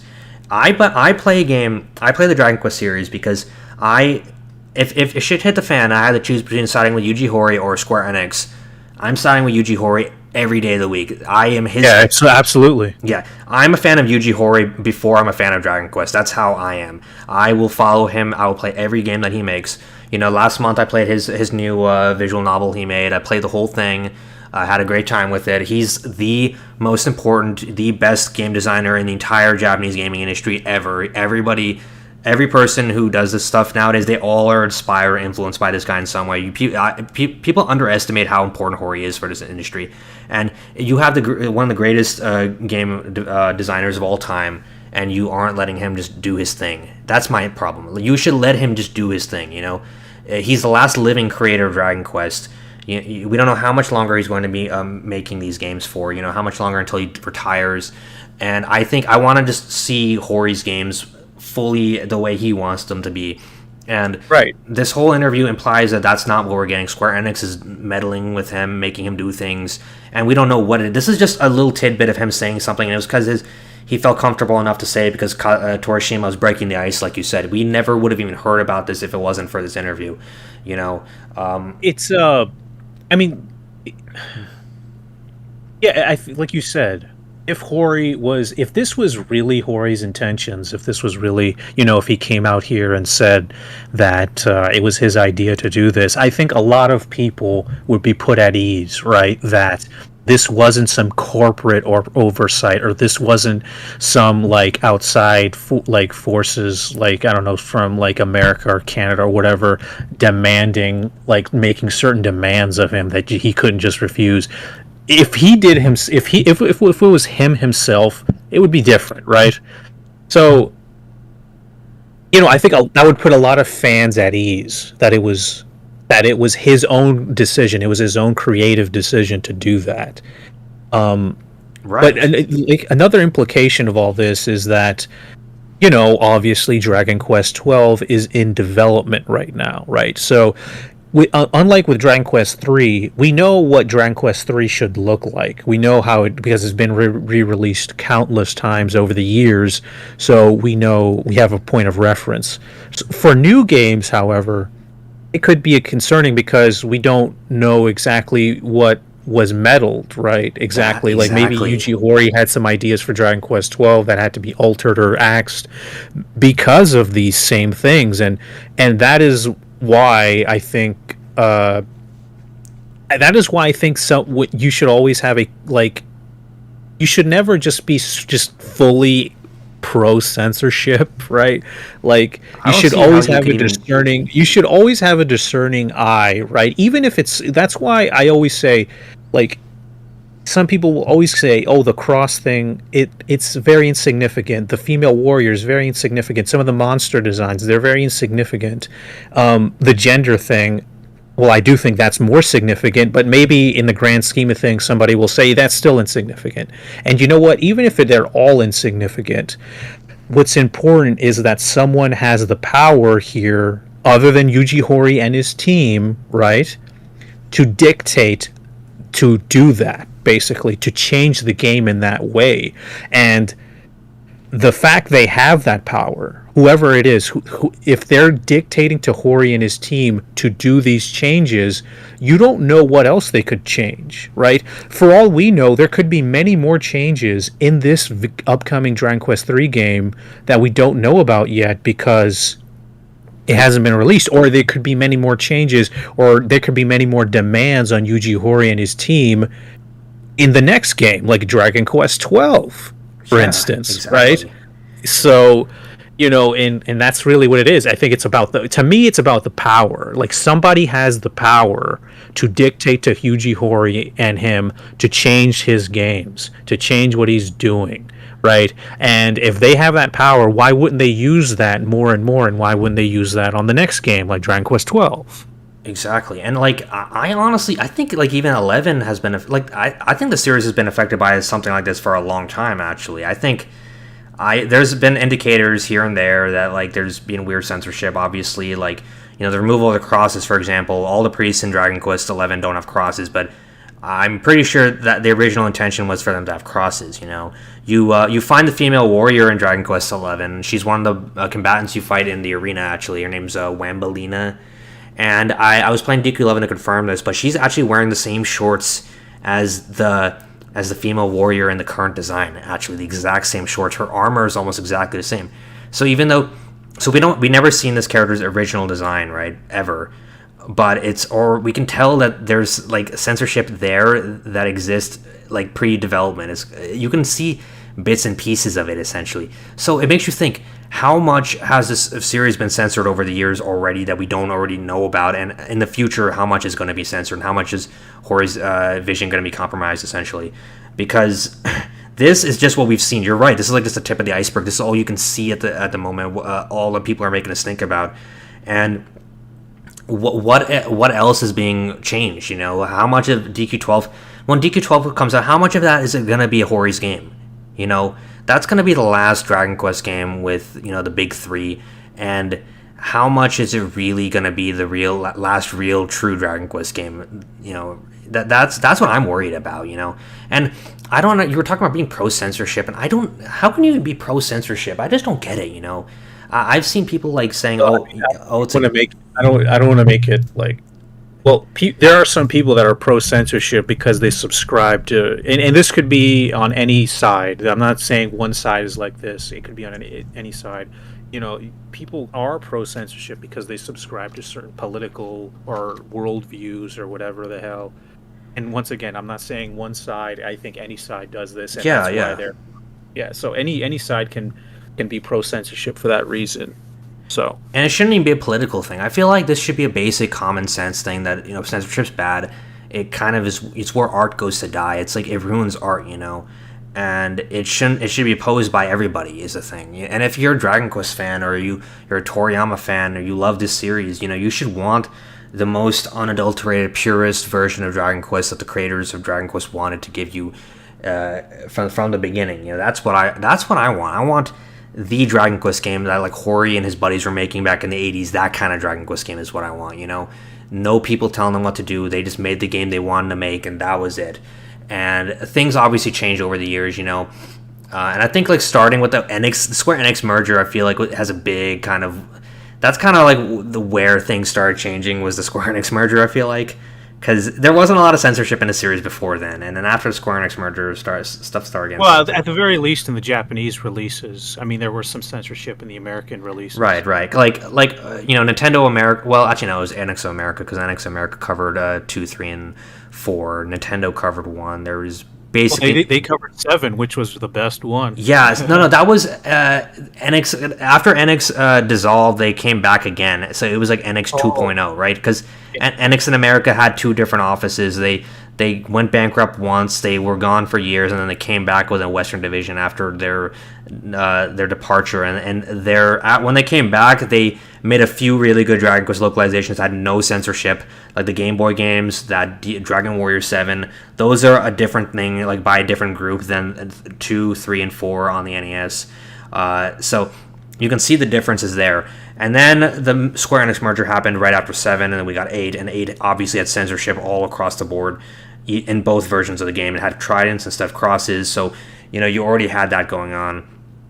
And I don't even know if you can blame the West for that, because it's like DQ8 was one of those games that got localized a year after it came out in Japan. So was that really did that really have anything to do with the West? Is what the question comes up, Well, I mean, yeah, but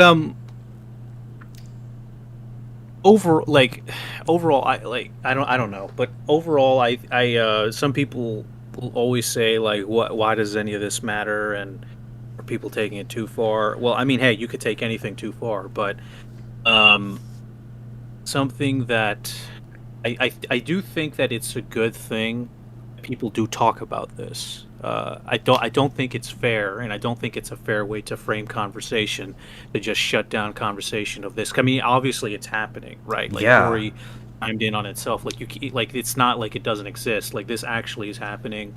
I just think it makes like once you just use some common sense, like you said, like it's just people are going to discuss it, and Yeah, I think absolutely. it's not. I think it's not a fair way to frame the conversation to where like one side is good and then the other side are just I don't know bad. Yeah, and You know, I've been they're just seeing so much of that in the community. like like Yeah, yeah okay. Some people can be obviously like zealous, jerks. yeah, jerks. Yeah, they Like, can be jerks. But yeah, but that doesn't mean that anyone just because you take a side on this or on any side doesn't mean that your side is basically just like bad and full of hatred. And I don't yeah, think that is not an honest way to frame a discussion. Never. That is never. exactly. That is not an honest way to frame a discussion.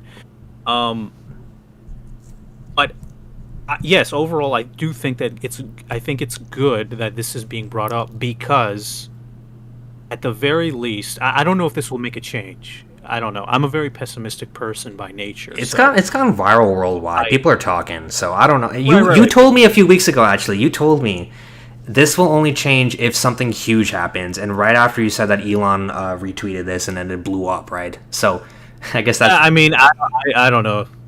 Maybe something more huge. I don't know. But the point is that um, it's made like the fact that we know. I think it's good the fact that we know that at least Yuji Horii himself didn't agree with everything. Right. right, Like, at right. least we know he didn't agree with one of the things that people are aware of the situation and that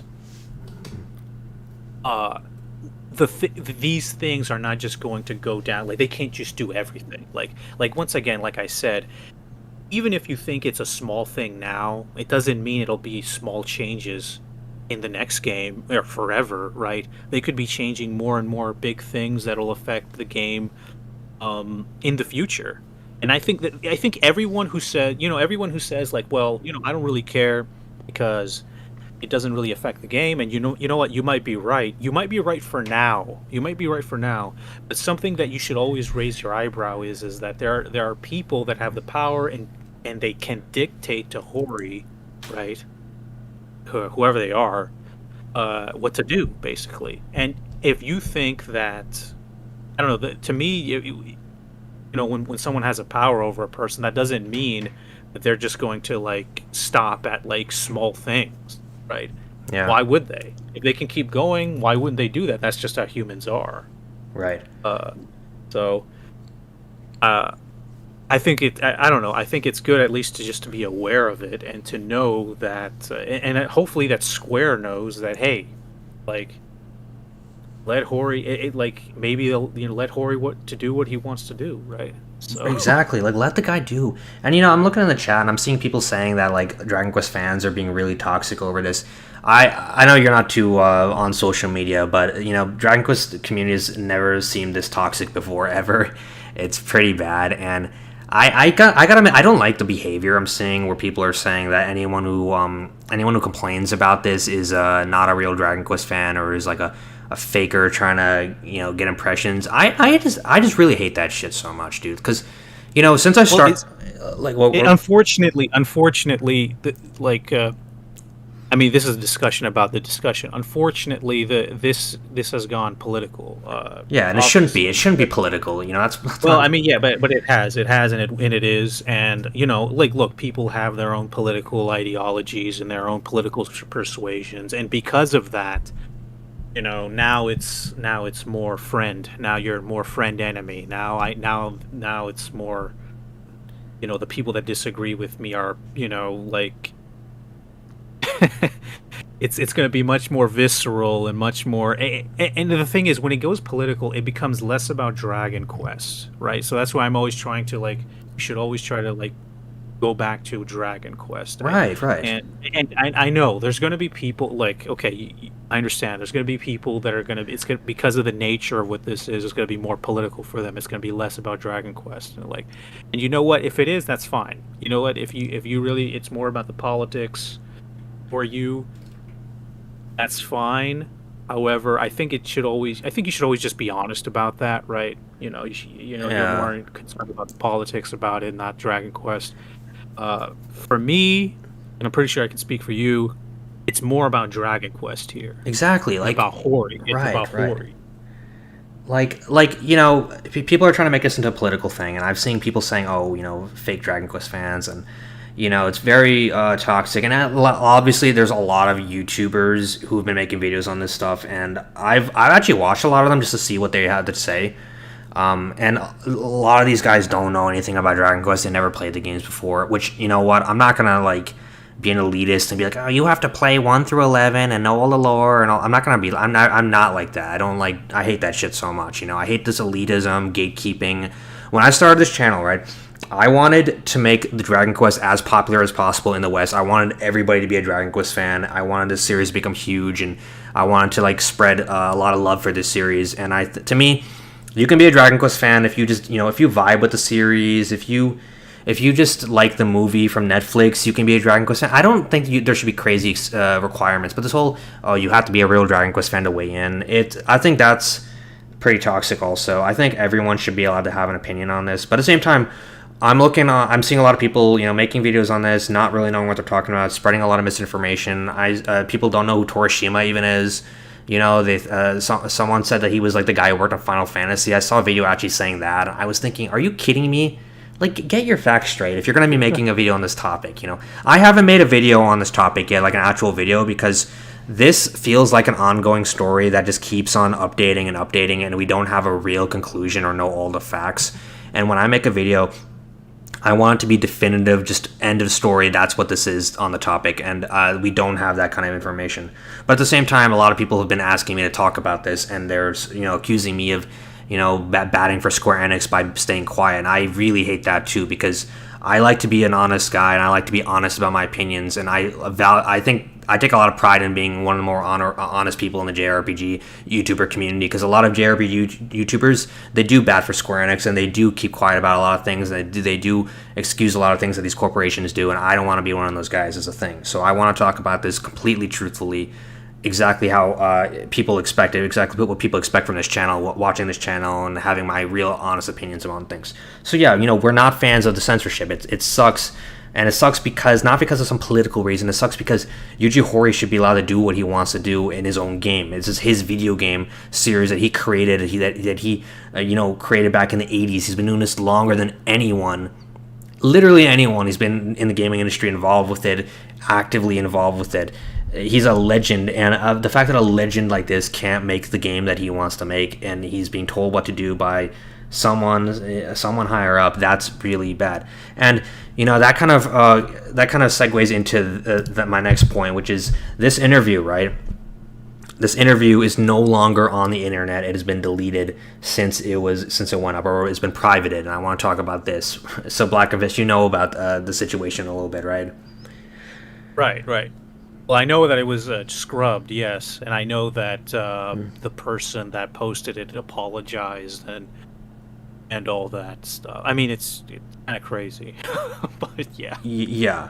So let's go into here. So basically, Elon talked about it, and then very quickly after that, you've got this is Koso Koso Hoso, which is it's some kind of podcast or something that Horii and Torishima started, and that was their first episode.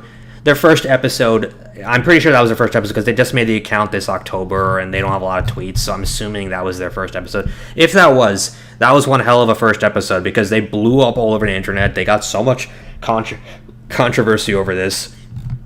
They had to retract the statement. They had Den Faminico Gamer, the YouTube channel that was hosting it, privated the entire stream. It was a 7-hour long stream with a lot of other creators, and it was actually pretty interesting. I actually wanted to watch it, and they removed it because of this whole thing. They go on here blaming Elon Musk, even though Elon, what did he do? All he said was, "This is insane." He didn't say anything else, and they're trying to blame him. All he did was just project his voice, Yuji Horii's voice, if anything. But then you've got their statement here. I had their statement actually translated. Hold on a second. Let me pull that up. So here's the first part of their statement that they made, right? So everyone who always listens to Yubo and Mashirito's broadcast station. Regarding the live broadcast, Dengeki Famitsu, live from Makuhari Game Creators Special with Yubo and Mashirito. These are their nicknames. Yuji Hori's nickname is Yubo, and Torashima's nickname is Mashirito. You get the little reference, right? Right, Black and Fist? The Dr. Slump reference. But okay. Yeah, that's the name of their little broadcasting station thing. But anyway, some statements made. I need to drink water. I've been talking and talking. Holy crap, my throat's hurting. Anyway, they said that the statements were misinterpreted into English by third parties not involved in the matter on social media. Oh, not involved in the matter. Look at that. And these misinterpretations are spreading as they are. Furthermore, some statements have been taken out of context. Yeah, a 2-minute out of context clip, really, right? Like, you can already see how much bullshit is in this statement, right? I mean, let's be real. Which deviates significantly from the true intents of the statements. Additionally, malicious videos and transcripts containing such quotes have been disseminated across multiple YouTube channels. Obviously, they're talking about the shitstorm caused by this entire thing. So,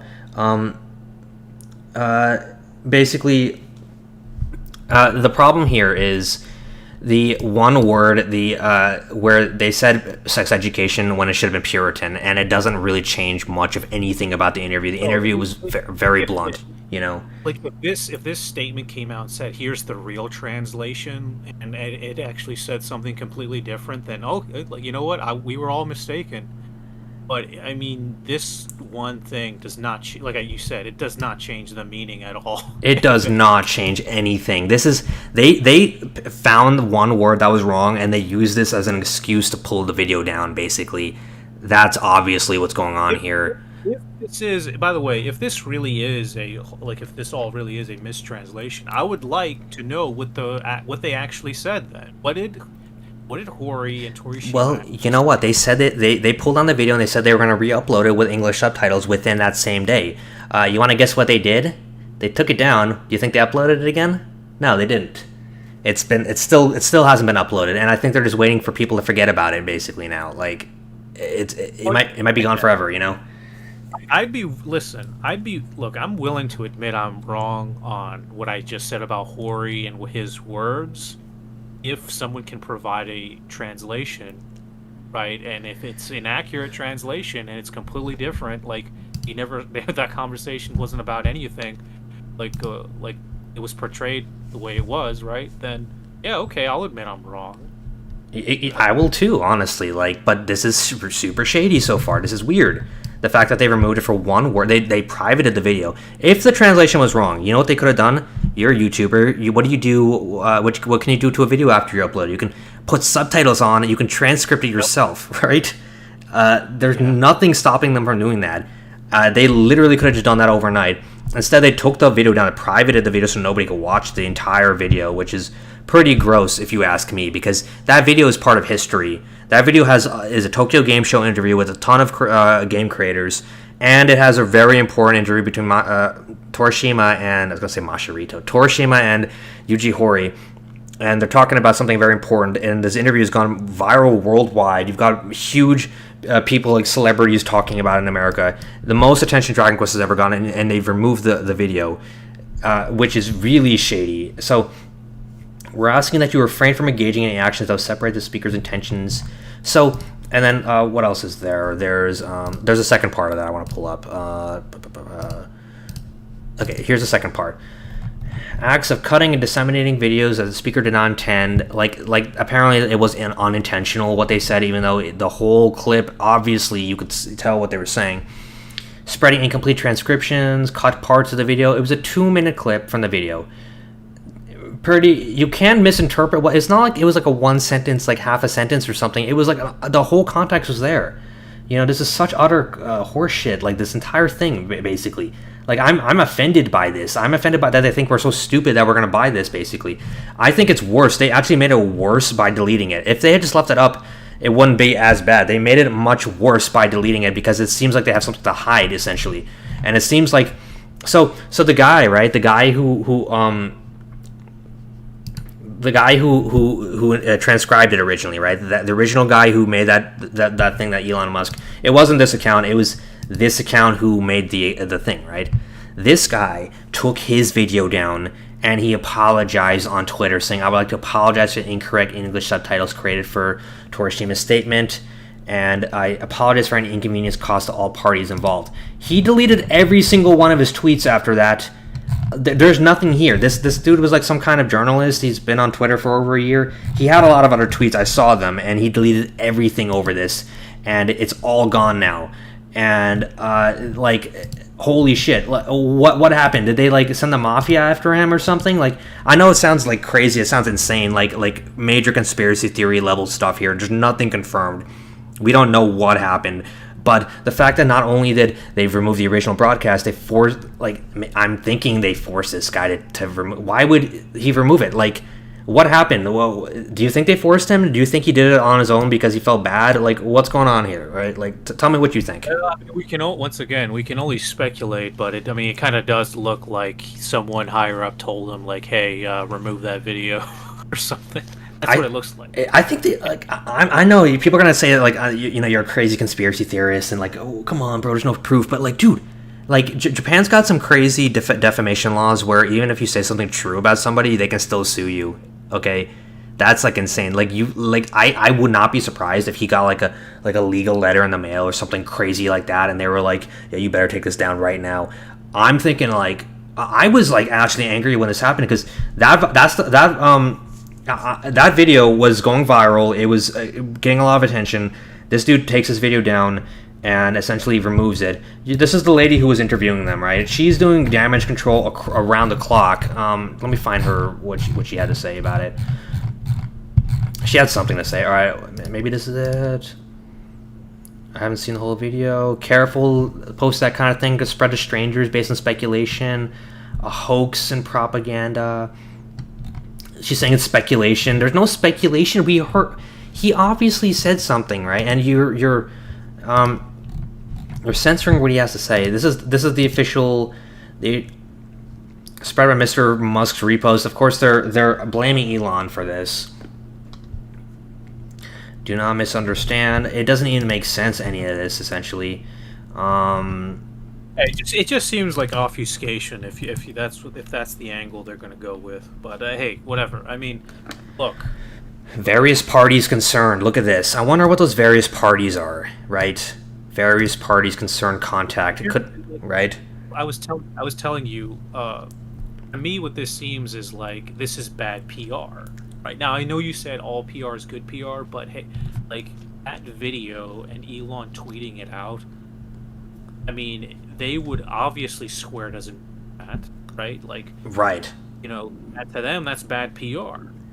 That is, like, horrendous PR. That is all anybody is talking about. You can't even have a conversation about Dragon Quest III HD2D remake anymore without them bringing up this video. This video has completely taken over any kind of conversation about this game. This video is all this game. This video, right, will be posted by people years from now. They will be using this video to prove some kind of point. This video is going to, like, you know what I'm talking about. This is never going to go away, this video. Like, yeah. It's crazy the impact it had, and it all came from Yuji Horii, the creator of Dragon Quest, saying just for like 10 seconds, just saying something. He exposed some kind of truth to the industry that maybe game creators aren't completely in control of their own games, and it has caused a wildfire. And there's something going on. I wouldn't be surprised if it was Square Enix who shut this shut everything down and got everything removed and all this stuff, because that PR is really bad for Square Enix. You got this guy Horii. He would not lie about something like this. He's the most trusted, most respected person in the gaming industry, in the Japanese gaming industry. He's like everyone's boss. He's like everyone's mentor. This guy. Him saying this is expose something really big, and Square Enix, I think, is the one behind it. Obviously, speculation. There's no proof. I don't know for sure, but it really seems like it's weird. They shouldn't have deleted it. Them deleting it makes it seem like like someone forced them to delete it, essentially. I don't know why they would do that, I don't know why they would do that. Yeah. No, I agree. Yeah, but that is just crazy. And And yeah, I don't know. Do you think this is going to keep going when the game comes out? Like people are still going to be talking about this? Because I can't even make my community posts without people bothering me about. Like I post a screenshot of Dragon Quest 3 every day on my community tab, and I have people bothering me about the Type A Type B thing all the time. I feel like this is never going to end at this point. It really does feel like that, you know. Yeah, I mean, like, I think that if the changes are what they are, like if that's all the changes we have, right, and there's no other changes we're unaware of, right, when we finally get the full game, and the game is great, right? I mean, the game can still be great even with these changes. Maybe it won't be as good as it would have been, especially with the gender changes. But if the game's great and these are the only changes, I do think it'll die down. You know, if the game is really, you know, good and everything, and I'll still get the game. I mean, I can't help, you know, I love Dragon Quest. I have to get this game. Yeah, I've been looking forward to this game for 3 years. We've been waiting for this game, like crazy. Dragon Quest is my favorite series of all time. It's my favorite video game series. So, however, if there are other changes in the game that we're currently unaware of, because you know, and that people discover, maybe it'll reignite this conversation again, right? And it will like you know there's definitely I have ideas. I think I told you about it last night. We'll save that conversation for later, but there's definitely things I think that will reignite like more debate when the game comes out. There's definitely implications, you know. I mean, I think that I'm hoping that all the changes that we've heard about the game are the only changes that are in this game, and that everything, you know. You know, like in terms of there's no other censorship in this game. All the censorship that we know about, we already know about it. There's not going to be anything else that's going to be right. So yeah, and I'm looking at the chat right now. There's really people like complaining that I'm talking about this. You guys can't make your minds up. You want me to talk about it, or you want me not to talk about it? You know, these guys are so full of shit. They accuse me of being a shill for not talking about it and like batting for Square Enix. Now I talk about it, and it's like, oh no, don't talk about it. I'm gonna talk about it, okay? I haven't talked about it for months. Every single JRPG YouTuber on the internet has talked about this except for me, and now I'm talking about it, okay? And we hopefully don't have to talk about this again after this, because I don't want to have to like dedicate more time to this topic when I review the game eventually in a few months. So, and it's important to talk about this. I feel like this has gone so freaking global that it can't be ignored at this point. Okay, look at the screen. Elon Musk talked about it. Okay, so I'm talking about it now too. Can you believe this stuff? Honestly, like it's ridiculous. yes, Yeah. So basically, like, yeah, I'm still gonna buy the game. People are saying, oh, you know, they want to boycott the game. Some people are saying. My response to that, right, is I honestly respect your decision if you want to boycott the game. If this is really important to you, and I can respect people with principles, honestly. But you know, there's other games that do this too, and I hope you haven't played those also. I hope you didn't play Elden Ring. If you also want to, if this is enough for you to boycott the game, because that does the same thing also. But like. I'm not boycotting it because I want to support Yuji Hoри's projects. You know, this guy is the best guy in the industry.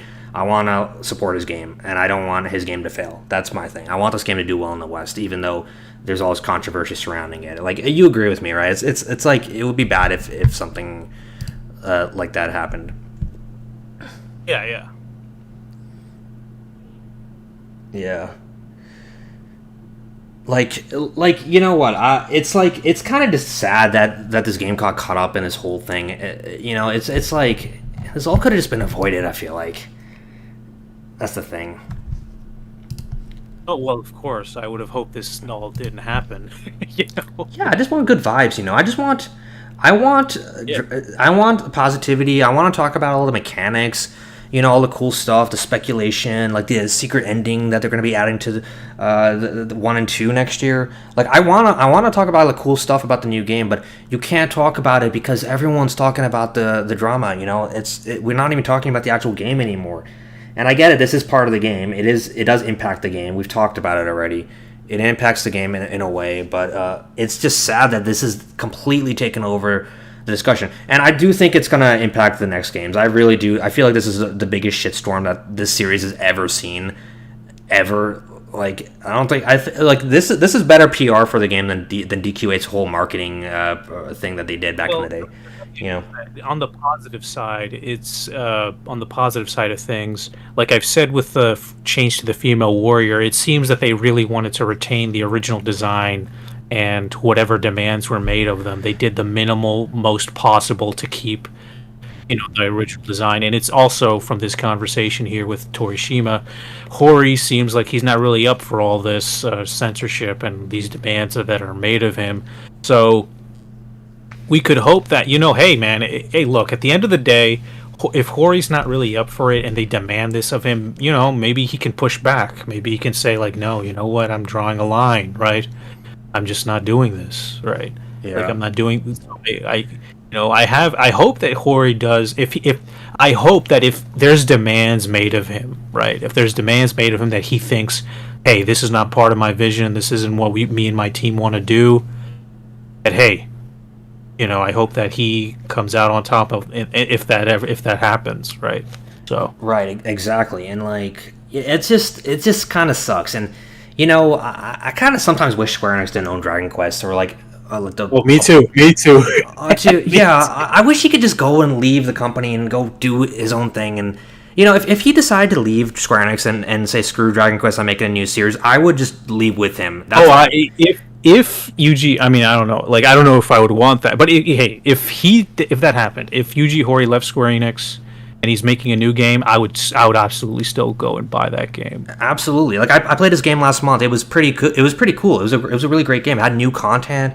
Nobody talked about it, and because it wasn't Dragon Quest, and I felt bad. And it's like, man, the game probably sold like 20 copies in the West. I'm guessing. I tried bringing attention to it, but like nobody played the game.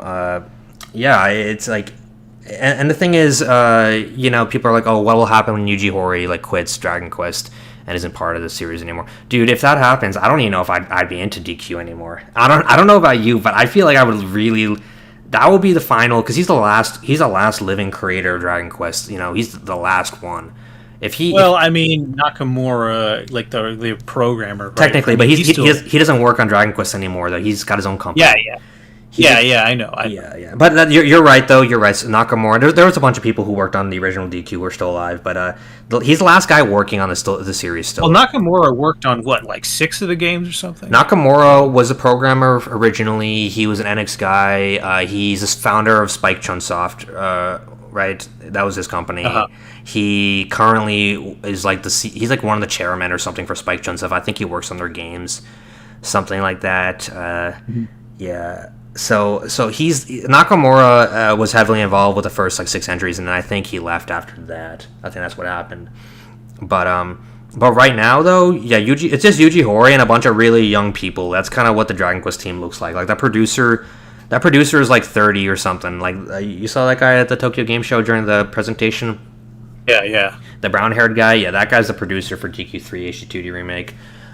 He's got like this new team, and he's trying to like train the next generation to take over Dragon Quest. But you know, by that point, I don't even know if I'm gonna be like, if it's not Yuji Horii, you know, people are like that. People were like that with like Kojima when he left Metal Gear. They were very loyal to him, and they refused to play the ones that he didn't make. You know, I feel the same way about Yuji Horii. Like I don't like a non-Dragon Quest Dragon Quest with no Yuji Horii. That's something I don't like. You know. Yes. Yeah, but man, the chat is really popping off, man. We've got like 90 people watching right now. Did you know that? That's cool. It is crazy, dude. I love it. I love it when we got like a really active chat. Let me see. But yeah, and people are arguing in the chat, man. I love seeing that. I love seeing healthy discussion. You know. No people. You know. You guys are lucky that I don't delete comments and stuff. I let people argue. I like seeing people have good, healthy arguments in this community. I'm one of the only people in this community who does that shit. You come to my Discord server, you can fight with people and argue with people all you want, and you won't get banned unless you're being a real dickhead, like a serious asshole. Then you might. But it's pretty chill. I've had to ban a few people this past year, and I don't like banning people. I like giving people chances, you know, to talk. You know, that's my thing. You know, Yeah. a lot of these Dragon Quest Discord servers, you go in, you have the wrong opinion, the mods will just ban you. I'm not like that. I try to like give people a chance to speak. You know, that's how I feel. So you know, we might not agree on everything, but you know, we can at least talk things out and see come to a conclusion of some kind. You know, it's not a big deal. Anyway. Yes. Yeah. Everyone's talking in the chat. Let me see. Yeah. I try to run my community like that's just the basically one of my core principles of running my community is I don't try to like censor people's discussions or their thoughts. Even if I disagree with you, you know, I'd like to hear what you have to say. That's what my thing is, you know. Yeah, of course. Definitely. I mean, I think that's just a sensible way to do it, you know? Definitely. It's like, just... So, yeah. Yeah. Man, there's so much. The chat is just popping. Damn, I'm trying to keep up with it. Hold on a second. Yeah, people are talking about the spin-off games, and we're talking about the art. Is there any other topics you want to touch on? I mean, I talked about most of the stuff. I mean, I pretty much talked about almost everything that I wanted to. Yeah, You like know? I don't even know what I want to. I feel like we really talked about everything, and it was a good discussion. It was like we really. Oh no, yeah. Yeah. I mean, like, hey, like I said, I still will get this game. I still will. I mean, Dragon Quest is my favorite series, and I hope that in the end of the day, Yuji Horii is in control. Like if there are demands made of him, I mean, look, I'm gonna side with Yuji Horii every time. Like I don't. Absolutely. I'm here for Dragon Quest and Yuji Horii. You know, I don't like. Hey, man, I have my own ideas about politics and ideology and worldview. I don't care if even I agree with it. I don't care if it's being forced on Yuji Horii, and you know he doesn't want to do it in his game. I wouldn't agree with that either. Right. Yeah. So basically, there you go, yeah, so basically, so people are asking a bunch of questions. Somebody, Peter Parker gave a super chat asking me if I think mods will fix it. The thing, you know what? I don't know because I feel like this is running on the same engine as Octopath Traveler, and that game's already been cracked wide open. So I feel like mods will come to the game very quickly. That could definitely be an interesting solution to this whole thing. I feel like they could easily bring back the the gender differences and like the female warrior's butt and all that stuff in with mods. And people are talking. They're asking talk about Daima for no reason. And Daima. Dude, I'm gonna see that in theaters next month. I want to watch that in English when that comes out. That's gonna be sick. No, yeah, of course. Yeah, that's gonna be really cool. And it's like the first 3 episodes, right? So yeah, that'll be cool. Are you getting Sparking Zero? I asked you already. You're getting Sparking Zero, right? That game. No, I am. Right. I am. That game's by Spike Chunsoft, which is Nakamura's company. So right. So the co-creator of Dragon Quest founded the company that's making Sparking Zero this week. I'm gonna get that game on Steam. If I might stream it, honestly. If enough people want me to stream it, I'd stream it because I'm a big Dragon Ball fan also, and that game looks really awesome. You know, I haven't. I really loved the Tenkaichi games when I was a kid, and I liked Raging Blast too. That was a good game. I never actually played the Raging Blast games. They're really similar to Tenkaichi, like really similar. Maybe a little more customization. Yeah, I figured. Yeah, just watching this gameplay of Dragon Quest 3. This game's gonna be sick, though. You know, like it sucks that like such an amazing, like beautiful looking game, it's getting caught up in so much ugliness. You know, that just is such an unfortunate thing. Yeah, of course. Like, why this game? This is a game that's supposed to like bring out good in people, you know, and it's bringing out a lot of ugliness and a lot of negativity in people, and I just really don't like seeing it. I don't like seeing it from all sides. It's not like a political. I think like people on both sides of this debate are acting really immature and acting, or you know, I'm not trying to like be like a middleman kind of thing, but I do think I see a lot of bad behavior on both sides, and I think, you know, the Dragon Quest community should try to be better. You know, that's kind of what I think. But yeah, Of course.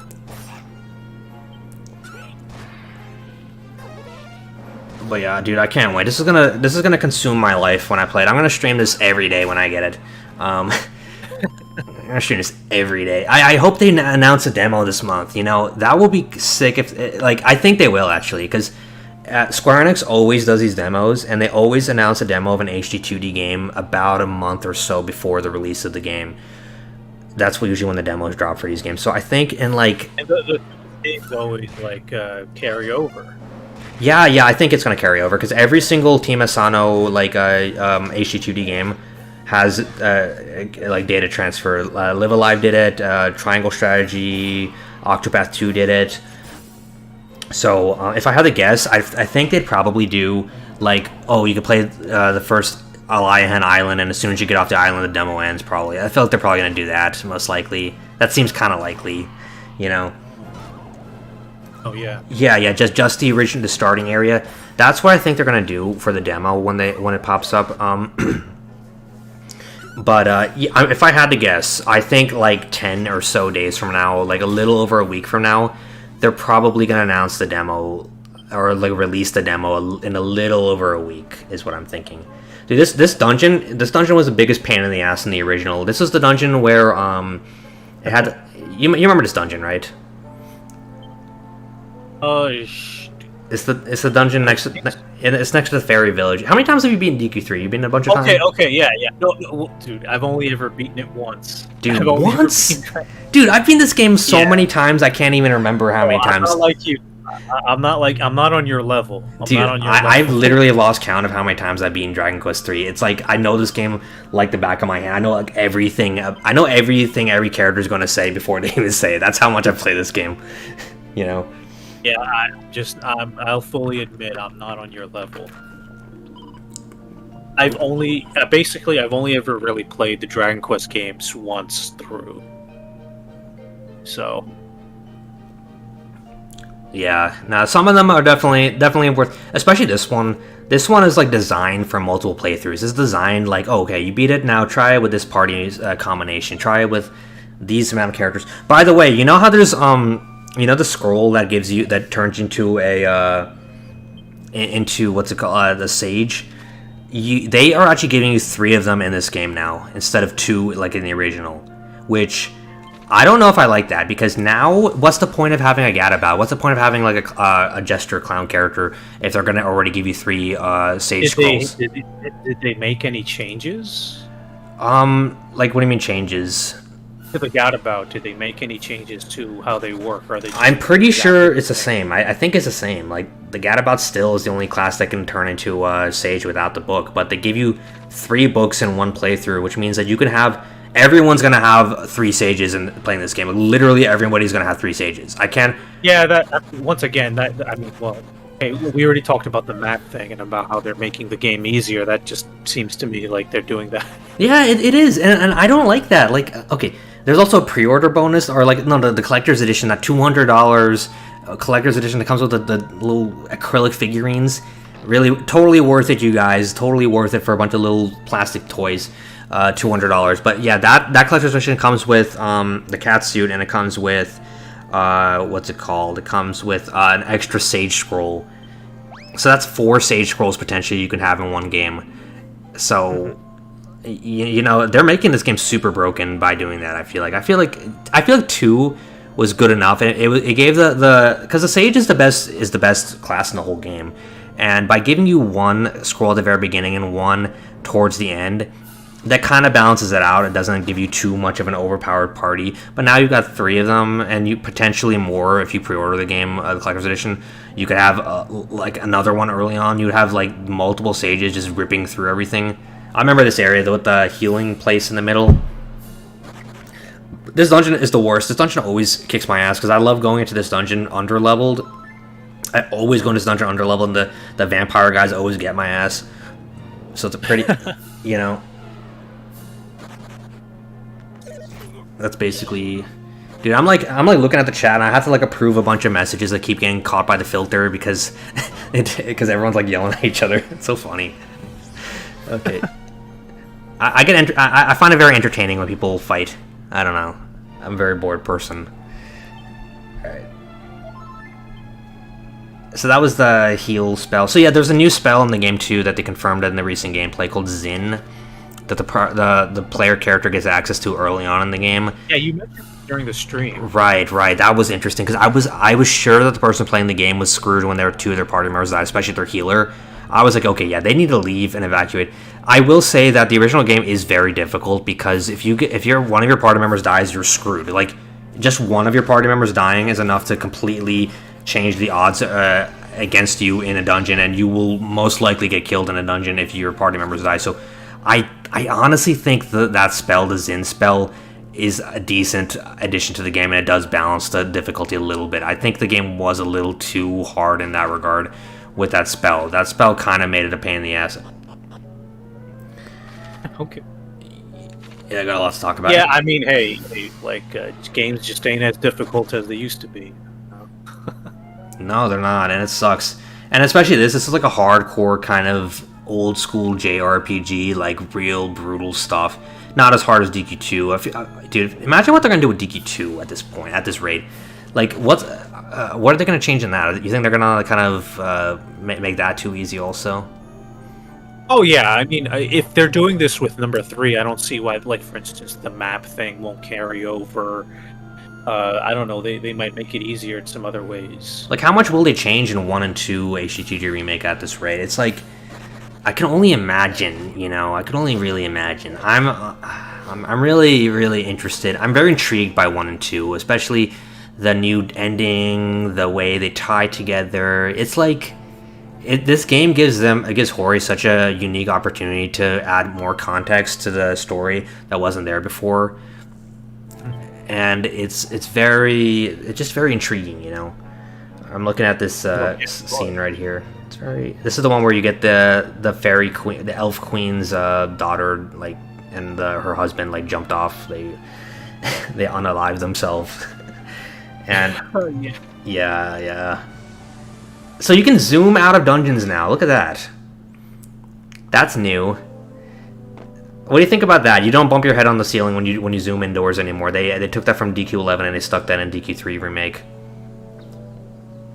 I don't know. I don't mind it too much. I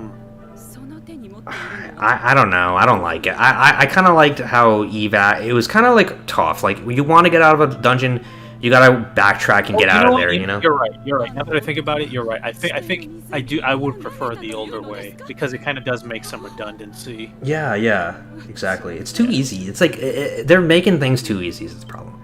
And you see the scene right here. The elf queen's talking. She has a fully voiced. This is like the cutscene I was talking about in my my analysis of the trailer. I was talking about how they're gonna have these fully voiced cutscenes where your characters walk up to other characters. It definitely adds a sort of cinematic scope to the game. I do like this addition. It's interesting, and I like how the fairy queen's indoors actually looks like an elven kind of house with a bed and everything. In the original, you just walk in and she's just sitting on a throne in a room. Like, the interiors, they're doing a really good job with sculpting the way the towns look and the way the indoors look.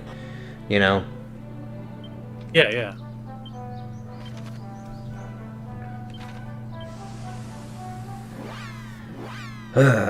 So yeah. And this is a sleepy village, of course. Interesting. You're gonna throw the fairy dust up. I hate how they changed them to fairies, honestly. I wish they would have just kept elves, because they're not fairies, they're elves, right? Yeah. I mean, you don't remember you don't remember this stuff because you only played the game once. So I'm like, no, I do remember that they were well, I was thinking maybe I don't know, it doesn't make sense. I was thinking maybe because they want to put it in line with Dragon Quest V, but that doesn't make sense, so never mind. Yeah. Because there were fairies in Dragon Quest V, right? Well, what fairies in Dragon Quest V? They were fairies in Dragon Quest V, weren't they? Yeah, but they were actually fairy. They had wings and stuff in Dragon Quest V. Or no, they didn't. They didn't have wings, did they? I don't think they did. No, they didn't. No, Treacle or whatever her name was. Yeah, I think they just kept changing the name from elves to fairies. This is just like another localization thing. This game is going to be completely localized in just like the mobile ports. So if you aren't a fan of those, unfortunately, it looks like they copy and pasted almost the entire mobile script into this game. So that's kind of unfortunate, it seems like. But yeah, how much more of this is there? This is almost over. I'm trying to read the chat and see what's going on. We've been talking for 2.5 hours. Let's see. But yeah, you know what? We're in the era of the remake. I'm glad that this remake's being made. I really do hope it's good, and I'm definitely super excited for it. Even though there's issues. I don't care about you, Ryan Reynolds. Okay. This is like funny, but anyway, yeah, I'll just play that. But yeah, we discussed the controversy surrounding Dragon Quest III. I don't think it's as crazy as people are making it seem. I think people need to calm down a little bit. This community has never looked more toxic, and I think people need to sit back and realize, this is just a video game. There's obviously some bad things going on here. Me and Black Invest, we're not a huge fan of a lot of the decisions. We don't like censorship. We're very anti-censorship. We like the original creator's intention to be maintained. That's my stance on this whole thing. People have been asking me for months, just, what do you think about it? What do you think about it? I wanted to wait till there was some kind of definitive sort of answer, and Yuji Horí's interview with Torishima was that answer I was waiting for. I felt like I couldn't really stay quiet any longer, and I hope I brought some more context to how all this works. Essentially, I feel like there's some weird things going on, things I don't like. I don't like how that interview was removed. That's not a good thing. They definitely shouldn't have done that. I'm still waiting to see if they're going to upload it, if they ever do, but who knows. But, at the end of the day, I'm still going to get this game. I'm still going to play it. I'm still going to try to enjoy it. And it's like you said, Black and Fist, this all doesn't really make a huge difference in the grand scheme of things, but it's something that should be pointed out and I think it should be criticized. I think it should be rightfully criticized. But at the same time, it's not worth getting angry over, really making this into some kind of nasty thing, So hopefully people can have a different perspective on this and understand a little more about it. But that's all I really had to say. I don't really have much more to say about this whole thing. Is there anything you want to say, Black Fist? No, I kind of said my piece on it, but I'm glad that you had me on. I'm glad to talk about this with you and Dragon Quest anytime, really. So yeah, definitely. So anyway, I think we're gonna leave it off at that. I said all I really wanted to say, and I hope everyone enjoyed hearing the stream and seeing some Dragon Quest gameplay and hearing more about the new game coming out. Definitely plan on talking more about this in the future, and I guess I'll see everyone next time. Bye.